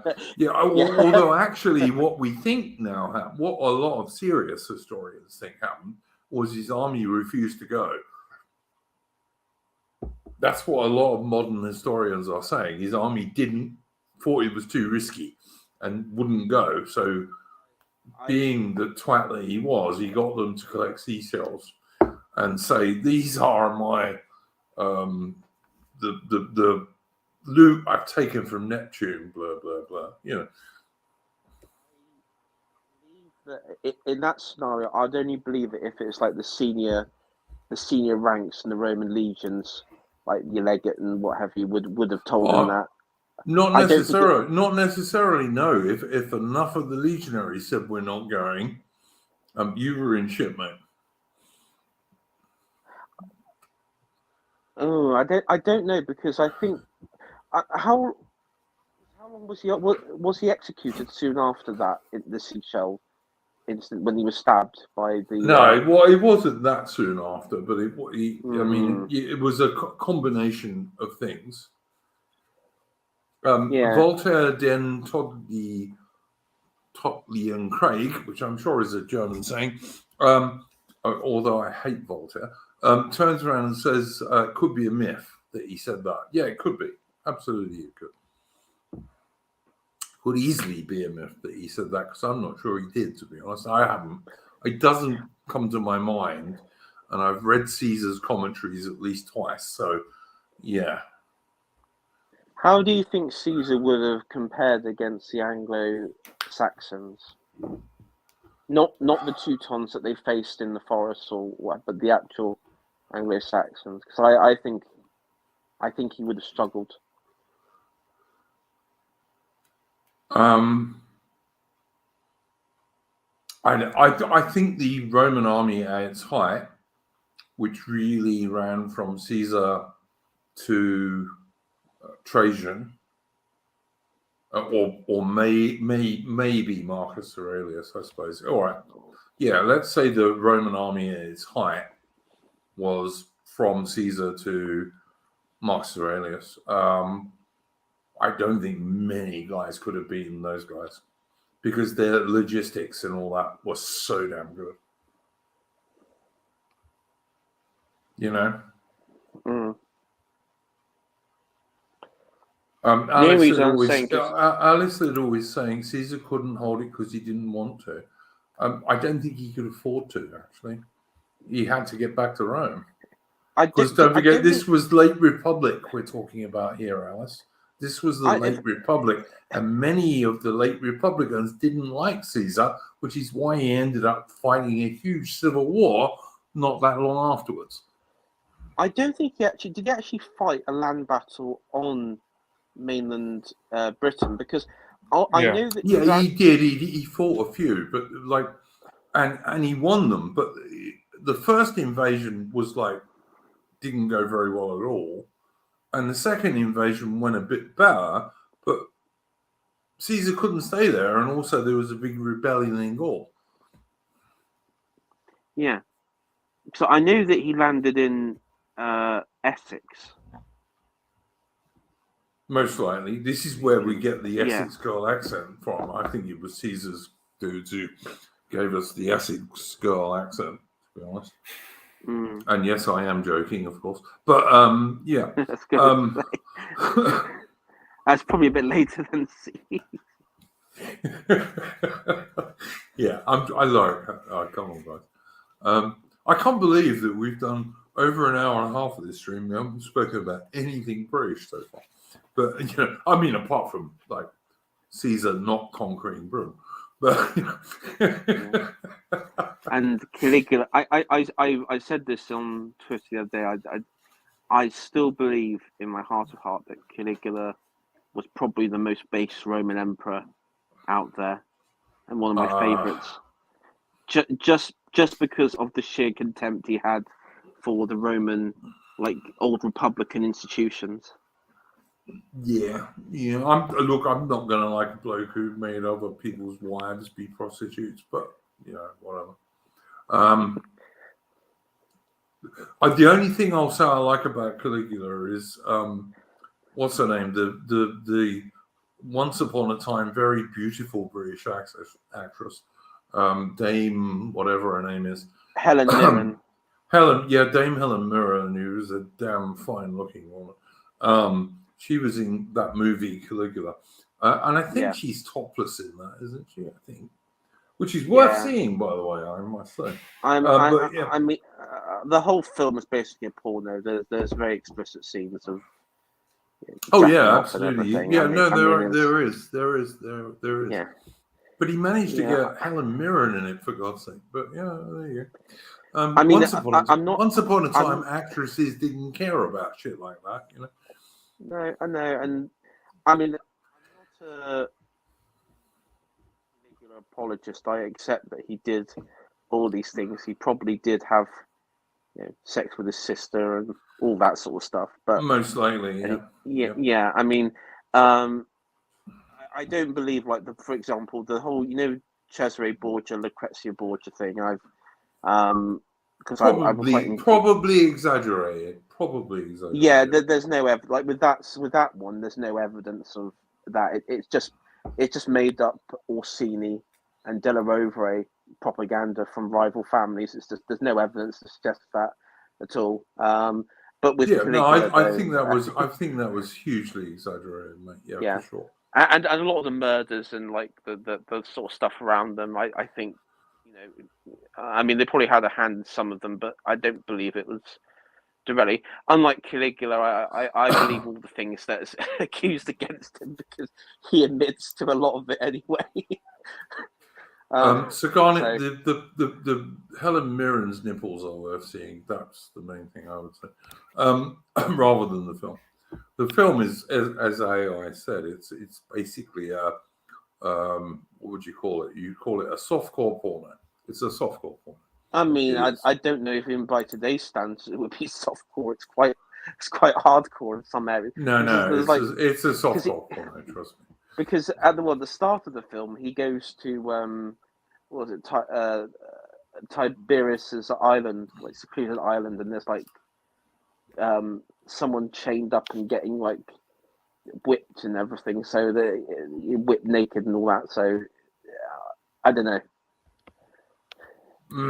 All right. Well, I think it's a softcore porno. It's not that great a film, but Helen Mirren is worth seeing topless.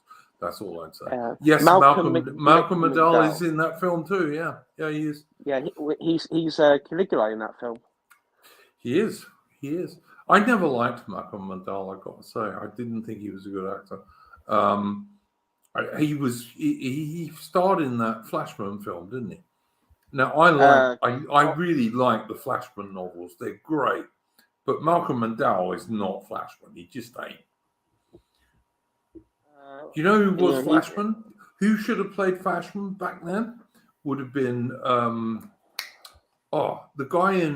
guy from Gladiator, the old dude who died during the movie. Oh, Oliver Reed.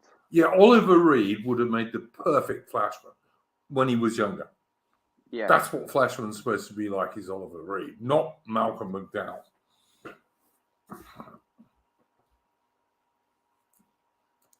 So anyway, yeah, that's our movie criticism bit. Yeah.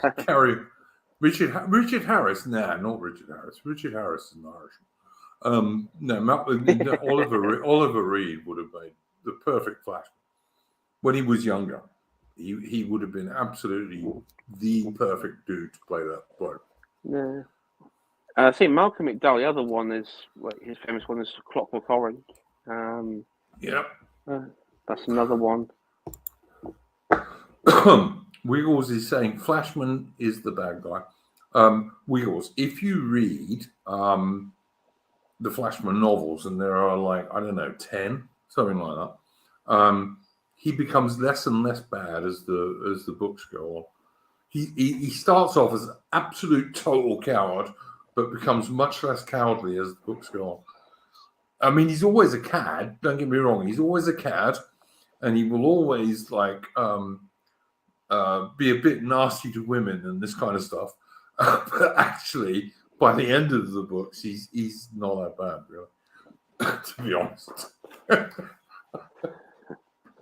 I'm Duke. I'm going to have to head off now. So thank you for having me on. And I was just going to ask you if you had a first subject to bring up.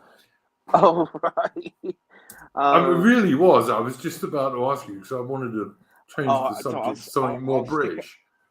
That's all right. No, I'll stick around because I was on the stream earlier, so I was a bit tired. Yes, you did. And I want you to plug that before you go as well. Yeah, I was going to say. So I'll stick around for a bit longer, and I'll So first topic just to discuss. Oh my God. I guess talk about what happened in Oxford Street a couple of days ago. Gang of black and brown, kids. They're sort of, and what's interesting is this is not like what you had before, where it's just like you run into a shop, like a couple of them would run into a shop, grab a few things, and run out. And the funny thing is, because it was on Wednesday, I think that this happened, and when this was happening, I was out. When this happened, I was out in my local town, and a bunch of kids did the sort of same thing. They ran into Aldi and grabbed like all these sandwiches and came running out, and So this all happened at the same time. This is a there's been a copying style from what's been going on in San Francisco. The Metropolitan Police have a non-shoplifting intervention policy in place, so this has been allowed to. There was a chap on, I think it was LBC. He's a former police borough commander, and he was saying about how the Met Police have like this non-intervention policy in place. So this has been allowed to foster in not just this has been all around London for some time, but this is like the first proper time that this has happened in a major area. Are you saying that you can't be arrested in a British shop for shoplifting, and if you are arrested, the police won't come? Yeah, basically the police won't turn up. I mean, wow. What made this different was it wasn't like some shitty borough area or their own neighbourhood. This was Oxford Street. This was the land of tourists, wealthy individuals. Yeah. This was an area where this is a very flash London shopping road. Yeah, this is the area that these little fucks should probably know not better not to mess around in, and of course this is why you had literally all these officers turning up, TSG and everything, and these arrests being made. AI, can I interrupt you just for 1 second because I want to change the thing on the screen. Alice Little, I noticed your entropy chat, and I would just like to say to people, if you want to send us a super chat, you can do that on entropy. It's pinned at the top of the chat. I did notice, and we will address it at the end of the stream. And I would also like to say to Voltaire Den Totlen Craig, yes, we're going to talk about that in a minute because that's one subject I want to bring up. Beg your pardon, AI. Please carry on. Yeah, and so the non-intervention policy is they will make an arrest if needs be, but at the same time they won't prioritize it at all. So, I think the Met Police also made a phone call saying that if you're being broken into, or if there's an active theft of, say, your bike or something, they won't investigate it. I remember seeing somebody on Twitter saying that their bike was stolen, and they had a tracker on it, a GPS tracker, and they managed to track it down, phoned up the police, and the police basically the police response was, "Well, go get it back yourself if you know where it is." So, yeah. Wow. Australian, give Duke money, make Duke rich. Well, if I was running any other sort of stream than this, I'd kind of say, yeah, please do that. But I can tell you, Australian, that I have, I think, made about $200 in 4 months. So you think that's going to make me rich? Good luck to you. And all that money, by the way, is being saved to get myself a new computer to do these streams. But whatever. Give it to whoever you like, boys, is what I would say. Sorry, what do you reckon, Mitch, on what we were talking about there with these looting expeditions in Oxford Street? I've focused more on that autistic girl story, to be fair. I haven't really kept tabs on this looting crime. You know what I would say in what these two stories have in common is that poor little 16-year-old autistic girl had at least 7 policemen end up at her door, which seems to be an extreme reaction relative to the number of police who turned up to the looting expeditions on Oxford Street. Yeah. I mean, as I said on my stream I did the other day, this policy has been replicated across the UK, and it's sort of like again, when I say American style, the sort of, where it's totally copied. It's totally copied from Democrat America, isn't it? Well, it is, because the idea is you allow violent criminals, not just any criminals, but violent criminals, that's the key, to run the street, because it creates terror, it creates fear, and it creates anarcho-tyranny. And so what you do is you criminalize non-violent related crimes, and then you give a free rein to basically violent criminals. And so in some ways, the violent criminals become, in some ways, agents of the regime, because they're there to enforce terror and fear on the streets.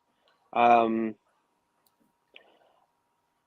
just trying to think. I remember reading with the Russian Revolution, for example. A good portion of the Bolsheviks were, their guys were criminals. Stalin first became prominent in the Soviet Communist Party for bank robberies. Yeah, and of course, people point out, of course, it was Sam Francis who coined the term anarcho-tyranny, because the first proper, in his example was a North Carolina Democrat governor. He decided to criminalize, through a state law, dangerous driving, but but what it was about wearing seatbelts while driving, because at the time it was relaxed, it wasn't enforced, and so he would get the police forces across the state to target, harass, and criminalize your average American who weren't wearing seatbelts or weren't following the correct road procedure. But then crime in the cities, in urban areas, and in rural areas spiked, and so you had this scenario where in North Carolina, the criminals got to run, a free run, and the innocent Americans were being criminalized by the police, and so hence it worked out well, because it was a way of the political regime targeting the mass of people in that scenario. Yeah, no, look, I totally agree with you, mate. Mitch, what's your view on this stuff? I mean, on like Soviet Union, for example. I mean, yeah, like you have, for example, you have Felix Dzerzhinsky. I can't pronounce his surname. He was like the first one. Then you got Genrik Yagoda. Then you have Nikolai Yezhov. I mean, you have Lavrenti Beria, who was some of the worst specimens the Soviet Union had to offer. And like with the case of that Polish Felix guy, I mean, he was the lower aristocrat, whereas Beria, for example, was just like a same roots as Stalin. So you just have this situation where some of the coolest Bolsheviks were foreigners to the people they were ruling over, as well. There was also quite a lot of small hats, I believe, was there not? Mm. Yeah, I mean, there's, I mean, one fact offended was apparently in terms of over representation, the only other group that was overrepresented as the small hats were the Baltic groups, like the Latvians and the Estonians, especially the Latvians, who were massively overrepresented in the Bolshevik circles because they formed that, was it Rifle Regiment, I believe, who were Lenin's personal bodyguards. Oh, yeah, so, yeah, it's... Can you do me a favour, Mitch, and tell me, like, I can pronounce Voltaire, and I know the German for war is Krieg. How do you pronounce that guy's name that I've got on the screen at the moment? It's Voltaire den Totalen Krieg, is that right? I don't know. Voltaire den Totalen Krieg. Okay. The German R is a bit weird. They don't do it the same way as us. Do you know what it means? It just means Voltaire, the total war. Oh, okay, cool. Because I knew Krieg is like war, obviously. Yeah. I mean, den is I mean, it's like, I mean, it means the, but it's like it's accusative case, which I don't think I want to burden you with German grammar. Totalen is, well, means total. So no bother. I mean, Krieg. Well, yeah, I don't always pronounce Krieg correctly, but I know it should be pronounced Krieg. Yeah, I'm not totally ignorant. Yeah, you have the German R. They do it at the back of the mouth, like a gurgle sound, whereas we do it at the front of the mouth. Yeah. Which that's why the Germans and the French have the same R sound, but other languages in Europe they roll the R, like Spanish, or I don't know about Italian, but Eastern Europeans and Russians they roll the R. Old English also used to roll the R as well, but we kind of dumped that sound because reasons I don't know. I'm always impressed, Mitch, that you know all this lingo stuff, as I just don't. But Fair enough. So yeah, the idea that you can go and rob high street stores and just get away with it is just insane to me, and it's obviously just been copied from the Americans. It's just been copied from the fucking Democrat Americans. Not all Americans, don't get me wrong. I know there's loads of good Americans out there. But like, it's been copied from the blue Democrat states. Yeah, I mean, it really is like end of civilization, behavior going on in particular, and in this country, it's probably going to get worse. 555 in the chat says, I noticed this chat and stream is pretty anti-J these days. It's not, mate. It's just realistic, to be honest. I haven't mentioned the J this week. Yeah. But now that you mention it, 555. I mean, look, mate, do you know what? I have tried to avoid this for a long time. I'm still not particularly anti-small hat. I'm neutral in terms of Israel. Israel's not my friend, but they ain't my enemy either. Don't care about them. But I have to be realistic, and so many people I see who slag off the traditional right wing in Britain and in other places are small hats. I'm sorry. If they're not, then I'll stop saying they are. But they are at the moment. Like, I mean, not all of them. Not all of them. I'm not saying all of them, but some of them, yes, they are. Yeah, I mean, fair enough. Yeah, that's one thing. Is the Jays are massively overrepresented in like these shit lib circles. That's a given, because I'm thinking, well, I mean, people can argue about why they do it, but like, but I'd also say, for example, you take but you also think the vast majority of Jews in the West are the shit lib variety, but most of the conservative types are a minority in the West, and most of the religious types will be living in Israel. So it's not really the religious Jews that burden us; it's more the liberal, atheist, and secular Jews that bother us.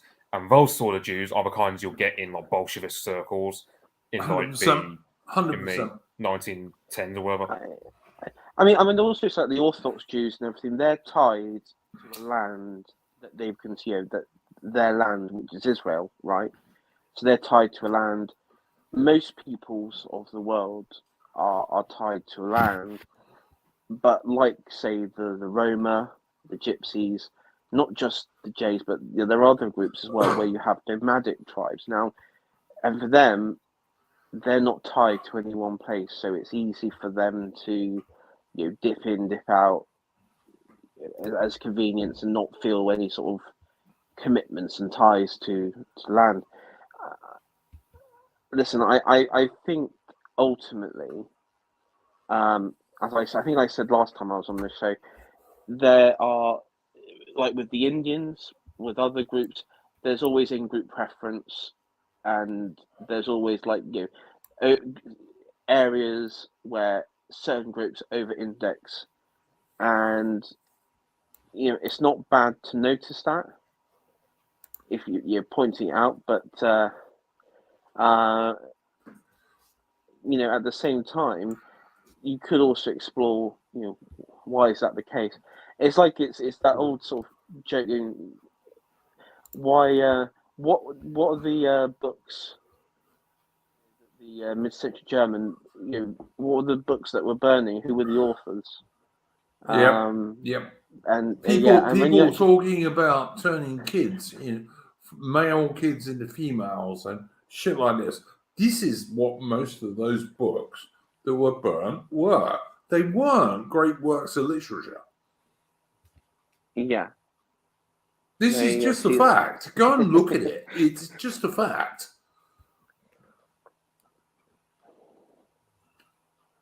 I'm sorry. Like, I get a bit angry about this these days because having looked into it, because when I was a young man, I really thought that what the Nazis were doing was burning all these great European books of literature, even shitbags, like Voltaire, for example, who I don't like at all.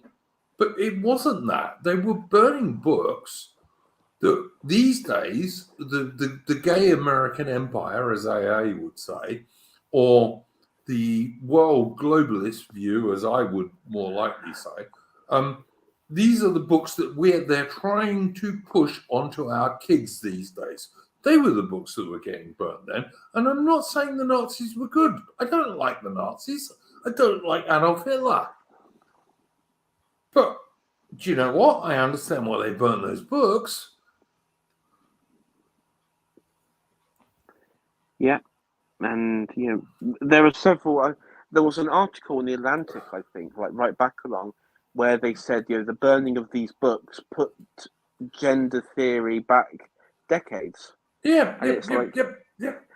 Yeah, I mean, they've been And good on them for that. That's the one thing I'll say the Nazis did that was right. For fuck's sake.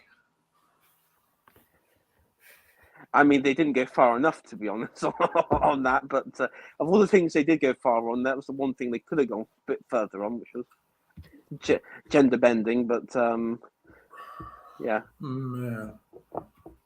Oh, I don't know, man. I really. How much do you need to have some common sense? You just do. I mean, common sense is like the gold digging these days. If you're going to talk to normal people, because I mean, if you were to ask someone on the street, oh, well, what do you think about the book burnings? And we'll just think of that quote from Indiana Jones and the Last Crusade. Yeah. Where yeah, they just think of that part, and he's like, okay, but when he's actually burning, Edward Gibbons or books they were burning Magnus Hirschfeld, who was it the Institute for Sexology or something? He called it, which was he was a pedophile who used to try and turn little boys into little girls. Basically, that's what he was. Yeah,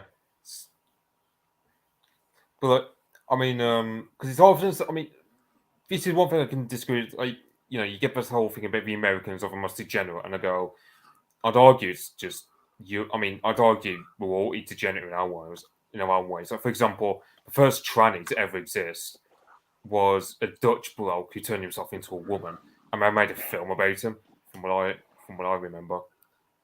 So, but then, I mean, you get Sweden. Then you get Sweden, for example.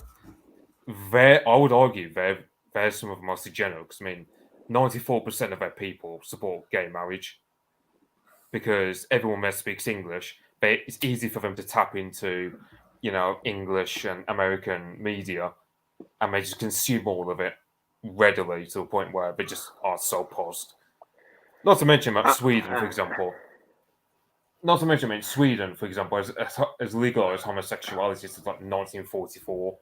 So, and that's not a slippery slope, is it, mate? Yeah, not. No. Yeah, right. I mean, I would say the American. I think what like AA and people like AA get at is the African Americanization of Europe from 1945 onwards. It is effectively what they consider to be the ultimate rot, because it actually goes deeper than even that. It's like the individuality and everything, and I think in Germany particularly, I've criticized the denazification, because denazification just became a code word for demoralize the people, reject its own history. Yes, it did. And teach its youth to hate themselves and adopt a globalized American worldview. 100%. And that has been replicated across many countries, including Sweden and Norway, Denmark, France. Funny, really, when you think Sweden was neutral in World War II, but yeah, absolutely. And I have a theory why the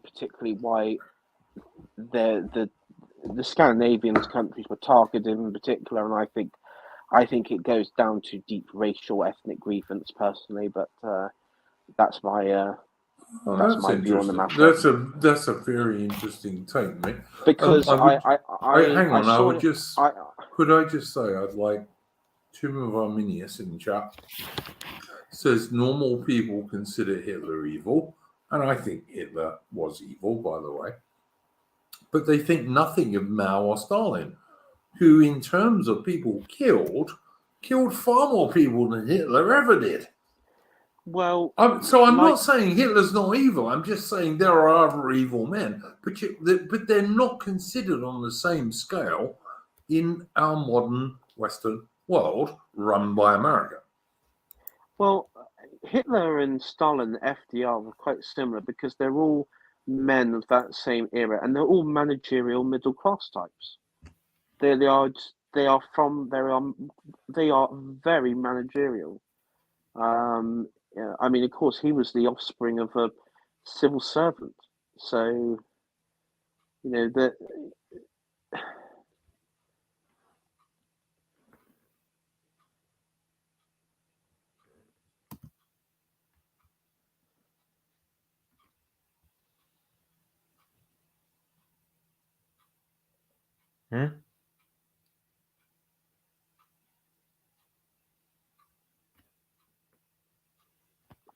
So yeah,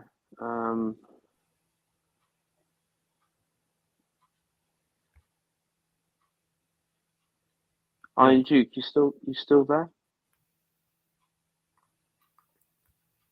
I can hear you, AI. Don't know what's happened hear- here. Oh, you can hear me. Yeah.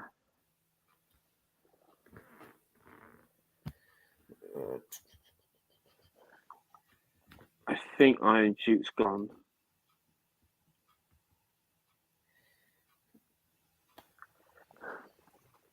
I mean, in the case of like Scandinavia, I mean, it's like I don't know, perhaps it's my own autism playing up here, but like I see the sort of Sweden as being as damaging to a guy like me interested in like Germanic history as say Rome falling would be in the heart of a Spaniard, because it's like, I mean, you could argue that all the Germanic languages derive from Proto-Germanic, which started in Sweden, in much the same way that Latin started in Rome. So Yeah. you know, you can imagine a Romanian. Yeah. I when I say ethnic grievance, because there's one particular interview out there with a woman from a particular group, let's say a particular tribe, who basically says, the Scandinavians need to accept they can no longer be homogenous, and they need that video. I've seen that video. Yes, it's quite well known. You know that's a well-known video in our circles. Yeah. And also, growing up, it was always indoctrinated by every left-wing dickhead in the West that Scandinavia was. We always told us the Scandinavian countries were socialist countries. They loved immigrants. They were opening. They were like the pinnacle of progressive society. And I believe that they were made progressive, or their progressivism was thrust upon them in such a sort of absolute way because of that racial and ethnic grievance, because of who they are and what they are. And I went to Denmark with the British Army on an exercise in 1983, and I don't remember seeing any black people in Denmark, including when I was on R&R in Copenhagen, which was great, by the way. I was like, I know the Danish people were lovely people. Everywhere we went, because we were British soldiers, and this was 1983, there were people who remembered that it was the British Army who liberated them in 1945, because it was the Brits who liberated Denmark.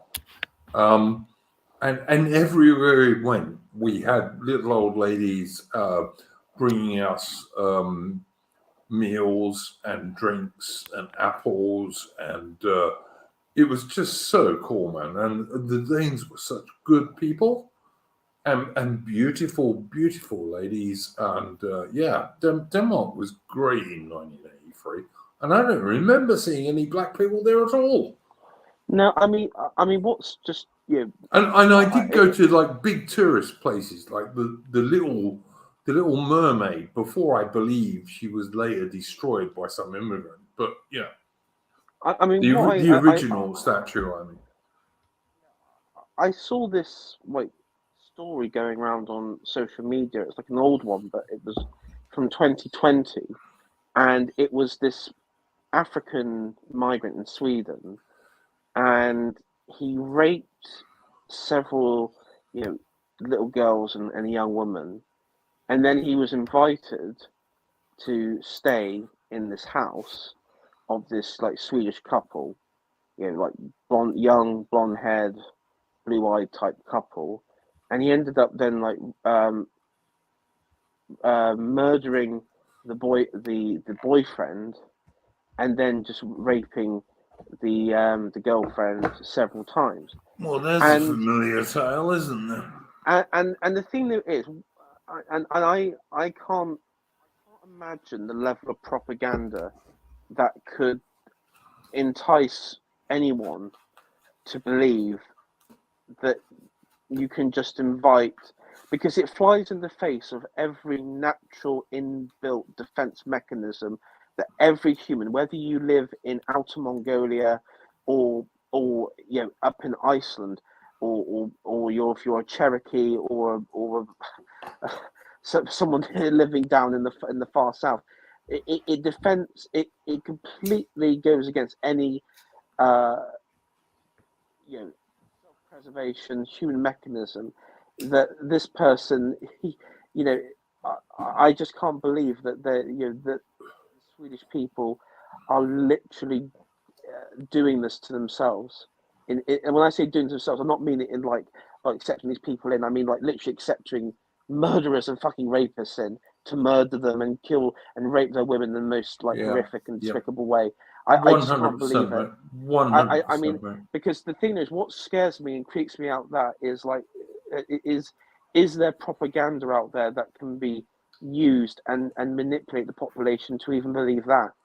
Because if a population can be manipulated to such a scale, I mean, that's maybe it's every single advert and every single TV show showing a mixed marriage, and 99 out of 100 of those mixed marriages being a black bloke with a white woman. Maybe it's that. I don't know. I'm thinking. I mean, yeah, that definitely plays a part in it, but I mean, it's it's just. Someone in the chat was saying that isn't Denmark a stronghold of feminism these days? I think it's more Sweden than Denmark, mate, to be honest.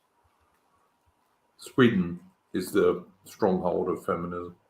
I mean, Vingel says Scandinavian countries have a very high trust, and we like to share with one another, give those who need, but expect those who can work and all that. I mean, I understand that, but the problem is, I don't think the Viking people of old would, I don't think they would have been even. I mean, maybe they were open enough. I mean, they did, have slaves and people in, but I don't think you do need to have a limit on openness and acceptability. Like, 100%, mate. 100%. Don't invite like hordes of blacks into your home to stab you and rape your wife or girlfriend. I mean, there is like. There is. You're getting into self-hate when you do that. You're getting into self-hate. You're just getting into like insane territory. I don't know. I mean, Vingel. Why am I even saying this? Why does this need to be even fucking said? I understand the Scandinavian countries are very open, high trust societies. I want them to be high trust societies.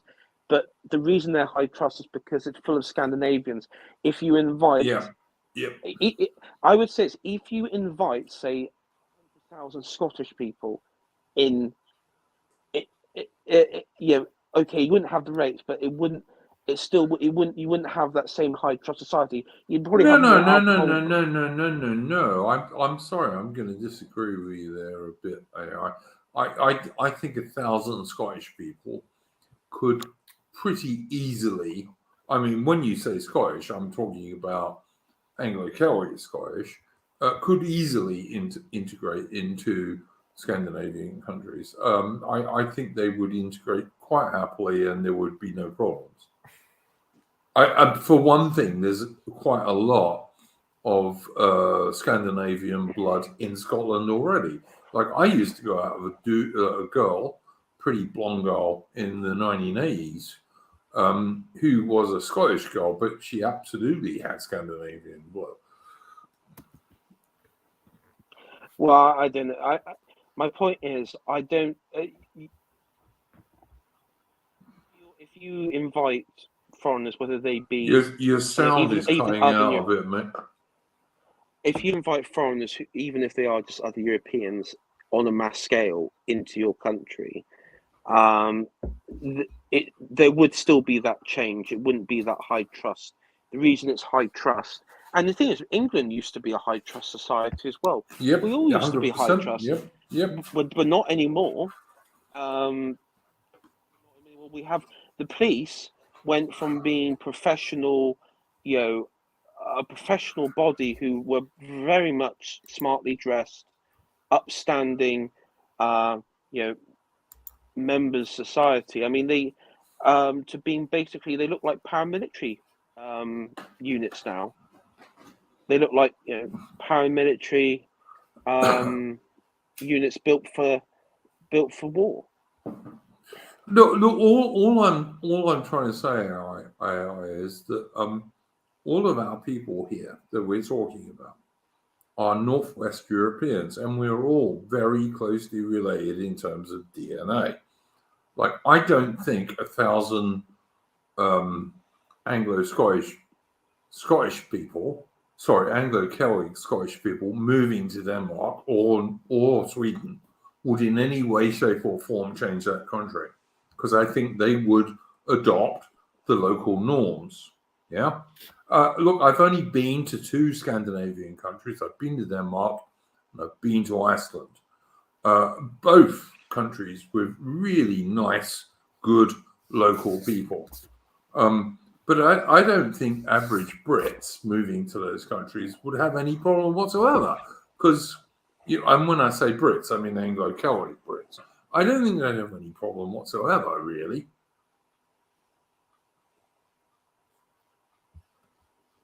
Does that not make any sense to you? It's not the same. Moving like a Danish person to England, or an Icelandic person to Scotland, or a Scottish person to Denmark, or an English person to Iceland is not the same as moving people from Pakistan or sub-Saharan Africa to those countries. It's a totally different thing. That's all I'm really trying to say. Bjarke is trying to say Iceland isn't Scandinavia. I'm sorry, mate. Iceland is the most Northman place of all of Scandinavia. I'd say, Bjarke, but whatever. I beg your pardon. Carry on. No, I agree, but I still say that if you have a society which is homogenous, and you, even if you like say, I mean, I'm looking at sort of Norway or Sweden, like back in the day, and even if you move like Scots in there, okay, it's not going to change it drastically like with 100,000 from Pakistan. It obviously really isn't. No, but there still would be a change, though. There still would be a change. How many? Well, from my experience, when you have expats, even British ones, that culture does still dominate. The British culture does still dominate in some way, in like an in-group. Now, the thing there is, I've seen that play out overseas because I was born.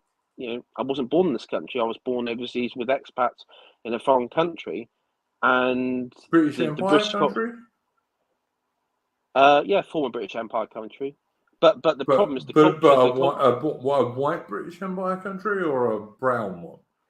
Brown one. Yeah, okay, so that's the difference. Fair enough. Well, I say brown. It depends. It depends how you categorize the Greeks, but Cyprus. correct. Yeah, well, the big crown bases on Cyprus are still there, and we all seem to get on relatively well these days. So, you know. Yeah, I mean, I guess it depends how you you categorize. But yeah, I mean, you have you do have in Cyprus you have Anglican Cypriots, you have Anglican Turks. There is that combination. A lot of the Anglican churches, you have a lot of ethnic Turks who are converts, more so than Greeks. But I mean, at the same time, in that, for example, each ethnic group tends to stick to themselves. Yeah, in the for island. sure, for sure. And But so look, I've only been in Cyprus once. But don't you find that these days it's the guys who are coming from sub-Saharan Africa, etc., that are more affecting Cyprus these days than the fact that there are two huge British territory crown bases on the place, or even the Turks to some degree. Well, yeah, I mean, I guess so. I mean, I guess when the Turks started arriving centuries ago into northern Cyprus under the Ottomans, I imagine that changed that did change the for sure. arrangement in Cyprus for the Greeks, because now northern Cyprus is it is overwhelmingly Turkish and Muslim. Yep. And to my mind, the Brits shouldn't have allowed that. We should have stopped the Turkish invasion, but that's just my own view.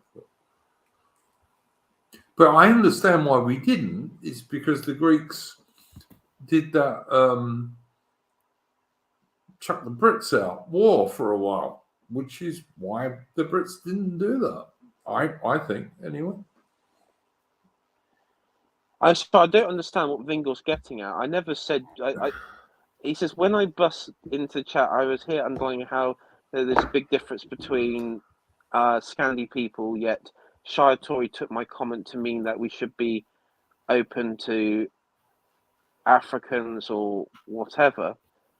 Did I say that? I didn't say. No, you didn't, mate. Don't worry. Vingel sometimes says these things. Don't worry too much.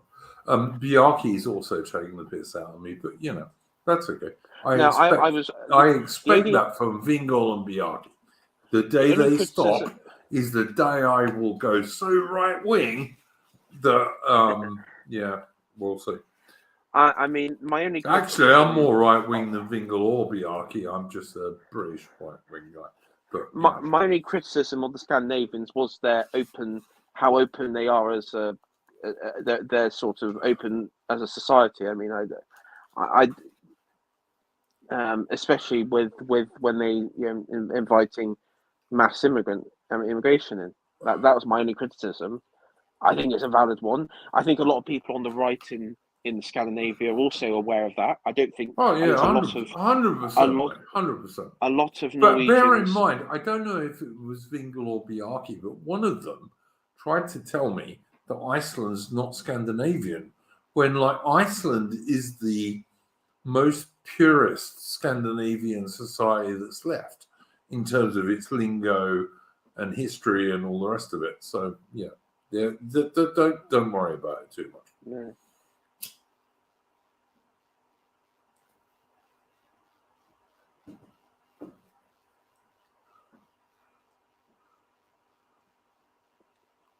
Don't worry. Don't worry about it too much. You will, if you're going to do stuff on the internet, you will always get someone in the chat saying, You're talking crap, mate. But they very seldom will explain why. I mean, if Iceland isn't like Nordic, what is it then? Hey, Vingel is trying to tell us here. Icelanders are descended from Norwegians, but as a country, Iceland is Nordic, not Scandinavian. Oh, piss off, Vingel. I'm sorry. It's the Icelandic sagas are almost central to the whole Scandinavian cultural deal. For God's sake, mate. Come on. And Bjarke, I think Bjarke is telling the truth here. He's saying, we're not trolling Orange. Yeah, right, exactly. You're not trolling. I know. Yeah. Any of us who remember Magnus Magnusson from, what was that show, AI, where Magnus Magnusson used to ask people questions. It's a good show. I used to like it. Oh God, I know which one you're talking about. I Mastermind or something like that. Was it Mastermind? Yes. Mastermind, yeah. Mastermind, yeah. Yeah. And I think he was Icelandic, wasn't he? He was certainly Scandinavian. And like very often someone would have Icelandic sagas, and he would always love that because that was his main deal. So yeah, like I don't know, something like 90% of Scandinavian history depends on the Icelandic sagas, basically, which is no bad thing, and some of them are great, by the way. Like I have studied them a bit, so there you go. What is out of interest? What is the Faroe Islands? Oh, they're I think they're Danish, aren't they? Yeah, but I was going to say, like, for those in chat. Oh well, if you're going to go from the Shetland Islands to Iceland, the mid place roughly between those is the Faroe Islands. My geography is quite good, by the way, guys. But yeah. Yeah. I mean, just like Greenland is Danish, basically. In terms of foreign policy, it's run by the Danes. Yeah. Vingel, are they independent? I don't think they are, mate. I'm pretty sure they're still part of Denmark. Like, I'm sure they're independent internally in terms of their internal democracy, which we all love so much. But I'm pretty sure they're still a Danish dependency, I think, anyway. You can prove me wrong. If you can prove me wrong, give me a link. Victor Kalaros, Greenland is a Danish territory with an Eskimo population. 100%. Yes, it is. That's absolutely true. Someone's asking, what's my opinion of whale hunting in the Faroe Islands? I don't like killing whales, to be honest with you, mate. And I'm someone who's touched a whale in the Whitsundays in Australia and had him blow all over me, which, let me tell you, is as fishy as you could possibly get for a smell. But I did touch a whale. I'm not too keen on killing them, to be honest. I mean, I'm Japanese and they still kill whales. And if the two things I don't like about the Faroe Islands and the Japanese is killing whales, to be honest. No, I'm not too keen on that. I don't see the point in it anymore. Thank you, Vingol. You've just told me that what I was saying is just true. There you go. The Faroe Islands are an autonomous territory of Denmark, which means Denmark runs them. So anyway, yeah. So yeah, all totally true. Now, before we started AI, people were saying you were busy, and I did notice that you had a stream earlier. What was the stream you did earlier, mate? Okay, so it was on a channel called Plotlines, hosted by Connor. Top Lines is a good channel, by the way, guys. Do go and subscribe to it. Yeah, me and Rupert August recently were on there, and we did like a breakdown of the Napoleon trailer. That was a really good stream. Go and check it out, guys. Yeah, so this one we did. It was a Star Wars related one that Connor wanted to do, and myself, and it was sort of carrying from a Nathan Hood stream, and we looked at the basically just looked at the Empire and the Republic and draw on historical comparisons, and yeah, we found something out quite. We had a sort of good time on that, and it was quite good. It was a good stream.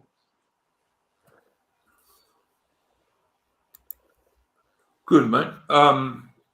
So yeah, look, I'm my favorite thing about Star Wars, and I was never a Star Wars fan, was the 1982 cover of Time magazine, which says "The Empire Strikes Back." Go and look it up. You'll find it's HMS Hermes steaming south. Yes. Yeah, in 1982. Yeah. That's my only favorite thing about Star Wars. Didn't like Star Wars, never was a Star Wars fan.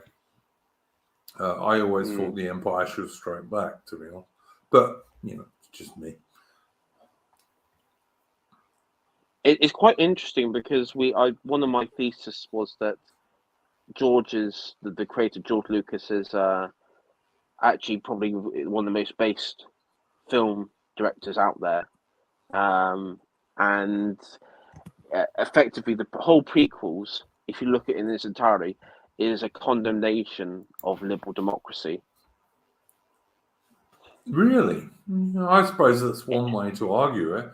I always thought it was like trying to defend it, but all right, if you say so. No. If you look at all the scenes where they talk about the Senate and democracy, it's always a condemnation, but it's a condemnation of liberal democracy and a condemnation of the American style democracy, because of course it results in Palpatine taking over and the Republic merge, just quickly shifting over to the Galactic Empire, and the wiping out Joe. And I actually think there is something. I do think I do think George Lucas is probably one of the most based ones out there. And the trouble is, I always thought he was a lefty, but if you say so, okay. He's, I don't think he's ever stated his political views. The only thing he's ever stated was that he says he's he says I'm a Baptist, but I'm also like a bit of a Buddhist. So, but he has like a sort of fascination with Eastern religion, Eastern culture. But I mean, like I said, I always wanted the Empire to win, and I wanted Leia to stave. But I mean, that's just me. The interest, yeah. I mean, I think with the Empire, his idea was in some ways. In one of the interviews, he said that he wanted the Empire to basically be like the American Empire, and the rebels to be the Viet Cong. That was how he sort of envisioned it. Right, okay, yeah. So, if I was an American, I'd hate it even more, but I'm not, so I take it. But yeah, fair enough. I mean, he in a lot of his interviews, he really goes after the American Empire, from quite a right wing reactionary point of view. Because I mean, in the prequels, there was some elements of a spiritual condemnation of the Jedi, and so yeah, I think the trouble is a lot of leftists co-opted it and was like, oh, look at this, he's basically comparing it to George Bush, and he really it really wasn't. I mean, yeah, sure, neocons, but a lot of them just brought it down to like low politics. So I'm just going to agree with Victor Claros in the chat. The rebels have an American accent and the Imperials have British accents. That was always the case in American films in those days. So yeah, the Brits were always evil in American films in those days, which is why I didn't like most of them, to be honest. yeah. I mean, he took like those. The scene from the Return of the Jedi, where when Vader arrives on the new Death Star, and you have all like the soldiers lined up, in like these columns. I mean, George, he took that from Red Square parades by the Soviets.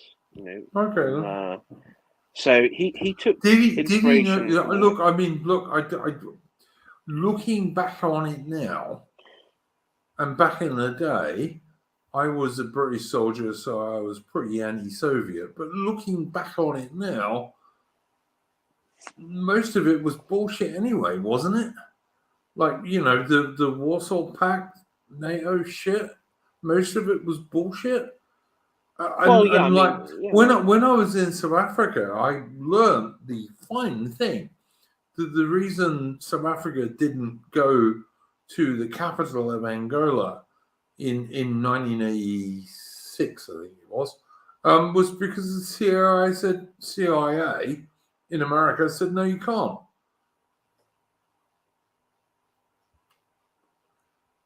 Like, I'm very, very, very, very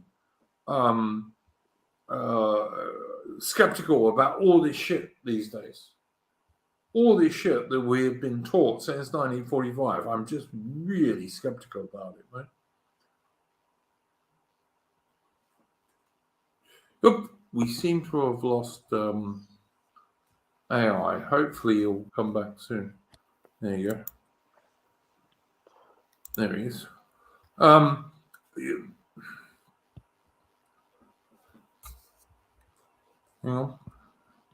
Sure, he'll be back shortly. Boy, huh? Yeah, I'm just really skeptical about all this shit we were taught, even back in the day when the Soviet Union was still a thing. I'm just skeptical about it these days. Yeah, I mean, I would refer back to because I'm gonna have to head off in a minute, but Paul Gottfried, his sort of various articles, he says basically, because a lot of our angst today is, of course, with what we would call wokeism, but a lot of it comes from liberalism. But people like James Lindsay will tell you, oh no, it comes from communism. But of course, if you look at the communist nations like the Warsaw Pact countries, Soviet Union, they were more right wing than us, mostly. Well, they were more traditionalist. Okay, you can argue the relationship with the churches or what have you, but it wasn't like if you look at Germany today, and you look at the effects of denazification on the West Germans who've turned like all their men into sissies and everything else, and then you look at like the East German stock today, it's like the East Germans are like they are proper Germans, and the West Germans are like these globalized, atomized. Yep, totally agree, man. Totally agree. And so, I mean, before I head off, that is how I get into it. But I mean, on the stream, check out the stream. I go into greater detail about what I make of the Star Wars films and why I think it's I don't think Lucas was accidentally based. I think a lot of it was carefully planned out, and I think the reason he got a lot of criticism from establishment critics for the prequels was because a lot of let's say the high IQ liberals figured out that what he was doing and basically tried to make it out like it was a shit story or whatever. So he got the only people when Revenge of the Sith came out that were really positive were a lot of the Catholic and Baptist and Methodist journals. If you look at reviews, like some of the more detailed ones come from just like some random Catholic paper or something like that in in America or in this country or in Europe on like sort of doing a critical analysis of it, and those are the ones that genuinely look at the story and say, oh, this is interesting, it takes a bit from this or there. So well, I still think he was liberal, but whatever. Anything you would like to share, no, apart from that, no, that's about it. Apart from all that, right. thank you Well, for having me on. please repeat that shill that you were just telling us about. It's on the channel. If you go on YouTube, type in plot lines, and it should come up. It's with the host. His name is Connor, and he does mainly like Catholic traditional content, but one of the more recent ones, like me and fellow guests on this channel, August were involved with, was the Napoleonic reaction to Napoleonic trailer, and whether we think it'd be historically accurate. That was an excellent screen, and Top Line seems a good channel. So yeah, I would say go and follow that channel by all means. Thank you. You're always most welcome on this trip. No, thank you for having me on, and see you next time, I guess. Yeah, thank you, Chuck. Go on. All right. Somebody said that somebody knew because he came from Norway or Sweden or somewhere. He knew more about Scandinavians than I did, which I don't deny for a second. But anyone who denies that Iceland is part of Scandinavia, to me, is a moron. I'm sorry. In some ways, Iceland is the most pure form of Scandinavia. If anyone wants to argue that with me, they can do so. But I don't think they're right. And I've actually been to Iceland. And along with Denmark, it's the only Scandinavian countries I've been to. And they were both really nice, good countries with really, really good people. But anyway, sorry, Mitch, you were saying. As I say, with Iceland, I mean, genetically, they're kind of like a mix between Anglo-Saxons, Celts, and the Norse. So it's like it's like the whitest place I suppose you can get. Because I don't think Iceland has any mass immigration that I know of. But I won't be surprised if they do get some. But I mean, the country's still pretty homogenous considering their language. From what I've heard, I don't really know much about the language, but apparently it's like basically the same as Old Norse with some changes. Yeah, it is. It is. They've got the world's oldest parliament.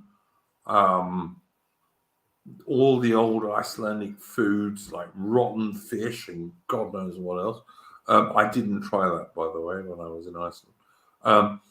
Bjarki says, let me on. Bjarki, what do you want to say? If you can tell me what you want to say, then I will let you on. Absolutely. But honestly, Iceland is part of Scandinavia. Iceland is Nordic and Scandinavian. It totally is. Go there. I've never seen so many blonde, pale people in my entire life as I saw in Iceland. But really nice people. I have nothing against them whatsoever. Really nice people. Although don't be a drinker in Iceland, because even when I went there, which was like, I'm trying to think now, it must have been the early 1990s, you would pay £7 for a small glass of red wine in Reykjavik, which is the capital. £7 in the middle 90s. I dread to think what it costs now.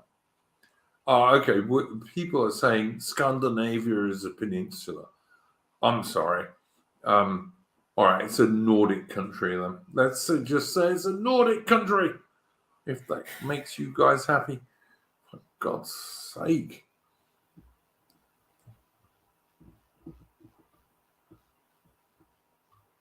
It's a Nordic country inhabited by Scandinavian people. How's that? Would that suit you? Bjarki. Iceland is a Nordic country inhabited by Scandinavian Nordic people. It is.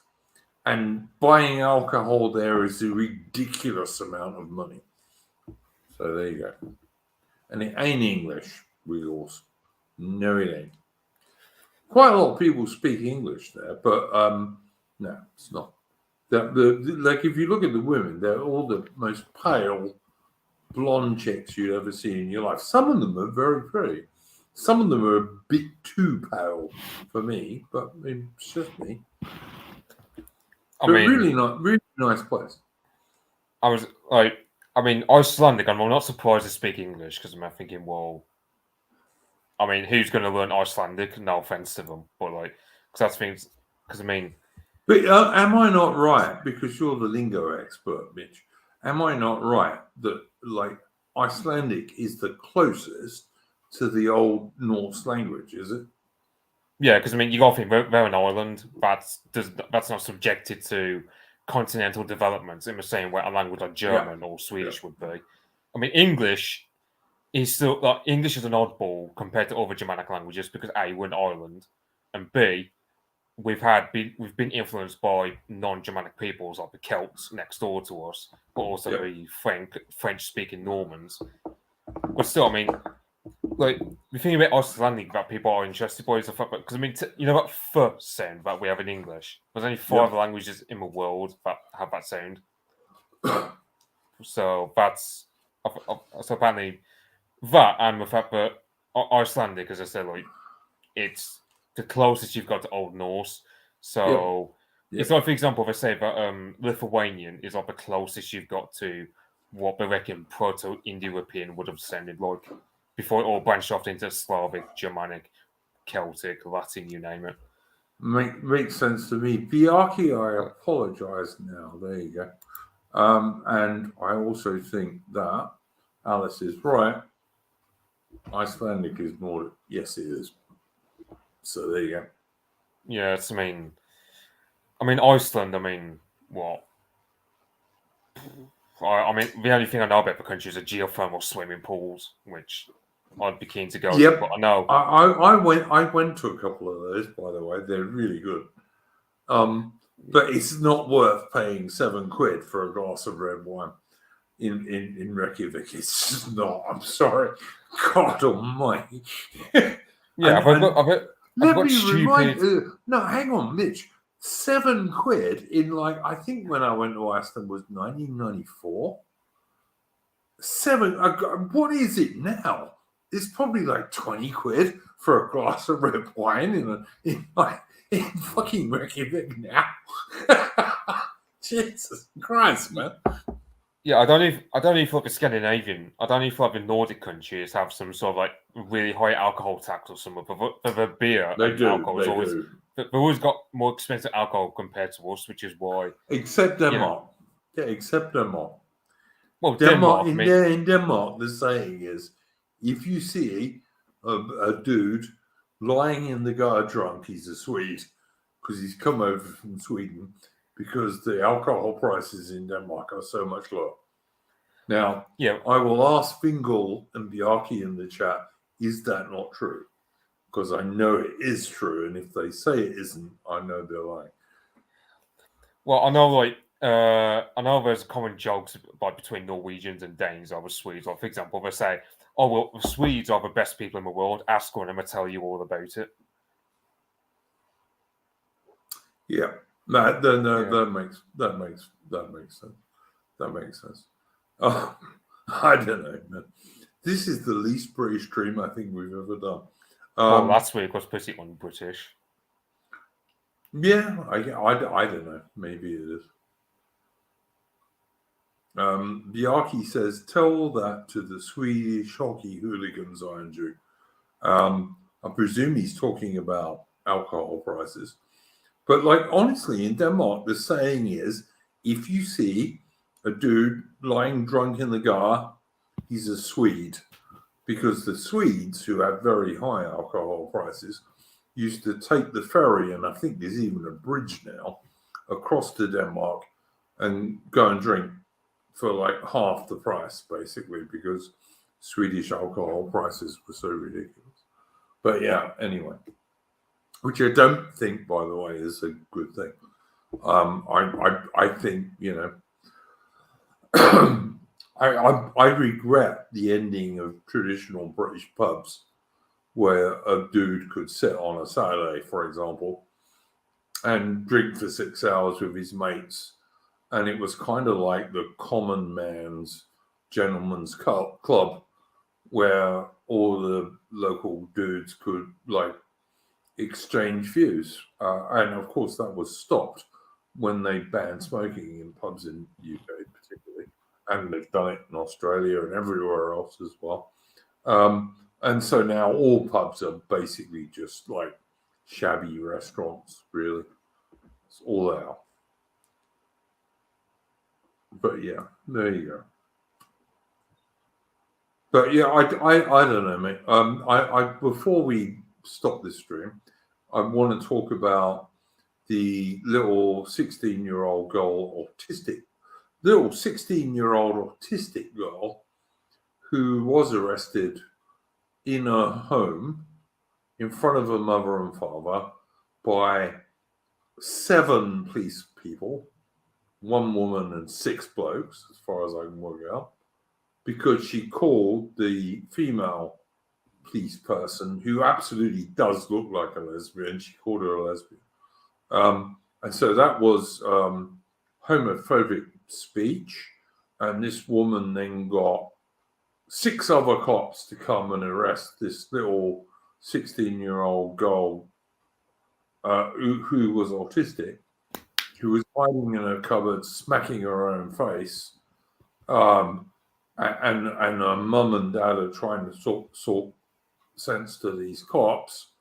And the police woman, who absolutely did look like a total rug muncher, was standing there with her fist clenched and so angry.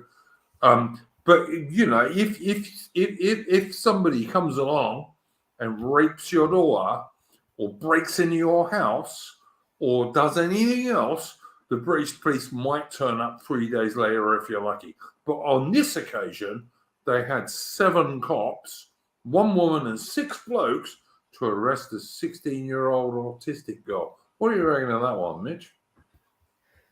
Like, I really don't get how they can justify, like, because I mean, apparently they're not pressing charges against this little girl. No. I mean, Yeah, let me just say, the West Yorkshire police, who run Leeds, have now turned around and said she's been released after 20 hours in custody, by the way.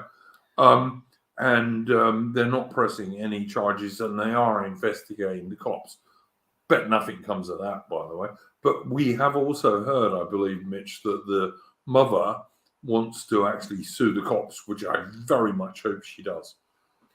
well, yeah, it's about the case about one of the fathers of a Manchester attack who's suing the police, or rather MI6 or MI5 for failing. So I haven't heard anything about that since. So you have this case where, I mean, West Yorkshire police is Rotherham in West Yorkshire, or is that North Yorkshire? I can't remember. Well, it's the same sort of area where like all these little tiny girls down to 11-year-old were basically sexually assaulted by pedophiles from the Pakistani community. Yeah, 100%. Yeah, because the police in that particular area of England I would have to say they're the worst. I mean, the West Midlands police can be pretty bad. Because, I mean, I've heard of, like, prayer rugs, all this, as arranged for jail cells and what have you. Then you've got the Yorkshire police, who have to be some of the worst I ever come across. Like, they just seem to be the most subservient, the most draconian, have to be the most Orwellian.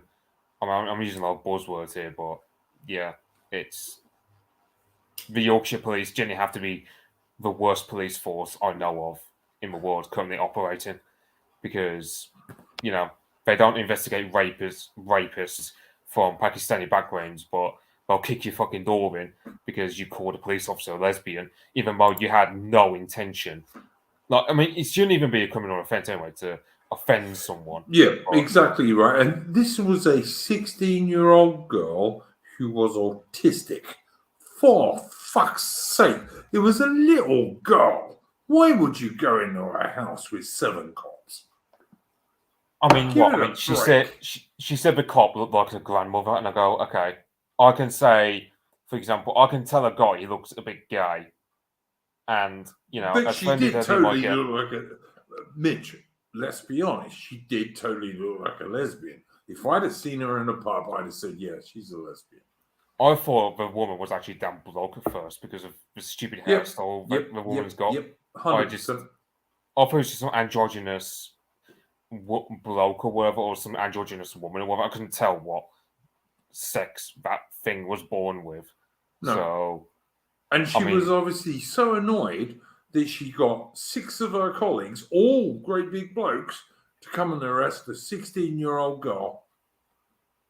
Yeah, it's basically the same in her mother's house. I mean, fuck off. Yeah, it's the same energy as, let's say, a Bolshevik commissar having you arrested because you whispered something under your breath while you was in the market or something. And then 5 Bolshevik commissars come in to arrest you and then summarily execute you inside your house. You will be shot. Yeah, absolutely, 100%. Yeah, I'm sorry, mate. I just fucking hate this shit. She was plainly just a little girl, and I really hope her mother sues the cops. I really hope she does. By the way, people in the chat, I invited Morgoth on this stream, but Morgoth was doing a stream with the gay guy who I don't like. Countercurrents. Countercurrents. Morgoth was doing a countercurrent stream. I'm not a big fan of the bloke who runs countercurrents, but I am a big fan of Morgoth. So if Morgoth ever wants to come on this stream, he's always extremely welcome. So there we go. Yeah, I just don't. Aside from using the usual buzzwords, I can't really think of what to say. I mean, like, what can be said about this? What you can say, absolutely, Mitch, and that I know you know even better than I do, is that Russia recently made gay marriage illegal and converting children from one sex. Well, you can't, but pretending to convert children from one sex to another was also made illegal. So there's the tranny stuff basically in Russia is now totally illegal. Am I not correct? Yeah, I mean, I don't know when the gay marriage stuff, I mean, that's always been illegal. So there's that. Good. But then you have, let's say, all the gay tranny shit. I mean, I'm thinking, well, I mean, Russia's a country which there's no appetite for that whatsoever in society. Whereas you take, for example, Estonia, they've recently just legalized same-sex marriage without a referendum or anything. Just legalized it because they're under the influence of, NATO and the globalism that comes along with it. So, military theorist in the chat is saying there are still transgenders in Russia, which I'm sure there are. But the point is, the Russian Duma, I think it's the Duma, isn't it, Mitch? the parliament. And Putin have made gay marriage illegal. Can't do it. They've also made you can't advocate for turning kids from one sex to another. You can't do it in Russia. They've made it illegal. I can't see what else you can do. Like, if only our government would do that. Yeah, it's. I mean, I think Wiggles. I think it's Duma with a U, by the way. Yeah, it's DUMI. I mean, not like I don't want to tell linguistics spur here, but I mean, Duma literally means thinkers apparently in Russian. From what I know of it. Yeah, I mean, it's like parliament, for example, is a French word meaning like place where speaking is conducted, I guess, because you got the word parler, which has the same roots as the word parliament. I don't really know too much about French though, so. But yeah, it's. Yeah, as Victor said, it comes from the word dummit, which means to think. So yeah, you have that. I mean, Russia. I mean, yeah, there are transgenders. From what I know, I mean, it mainly be the big two cities, Moscow and St. Petersburg, because especially St. Petersburg, because that's the most liberal area of Russia you got. But again, a lot of these liberal types they've left, like NFKOZ, Pussy Riot, all these lib shits that Russia was glad to get rid of, they're all gone. So yeah. Yeah, no, absolutely right. But I mean, the idea that you can call someone a lesbian. I mean, even forgetting she was a 16-year-old autistic girl, but the idea you can call someone a lesbian and 7 cops can arrest you. Free speech? Where is the free speech in that shit? There is none. None left whatsoever. But yeah, England and Britain is a free speech country. In your fucking dreams, is it? In your dreams. It's just ridiculous. Biaki is trying to say he bullies me. Yeah, right. Your chances of bullying me are about the same as a Thai girl of about 5'3". But anyway, actually less. A Thai girl of about 5'3" might be able to achieve the scooter. You will not. But anyway. Well, it depends. I mean, in real life, no, but in a film, maybe. Oh, in a Hollywood movie, he would absolutely bully me. He'd probably say, "Mate!" You can understand. You can see Biaki going, "Mate!" Yeah, it's like I was watching some critical drinker videos. Like, I've been binge watching his videos because YouTube seems to love recommending them to me, like as of late. And it's like you get back. Some of his videos are all right, but he's a bit of a liberal. But yeah, some of them. I was gonna say, like, because there's one video where he made about so they did like a sequel to the Terminator film. So they got Emily Clark, I think her name was Emma Clark, I can't remember.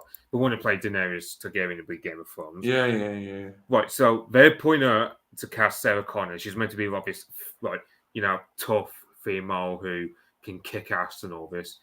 She's 5'2", and it's like, and compared to the main character, who's like 6'3", she's like tiny compared to him.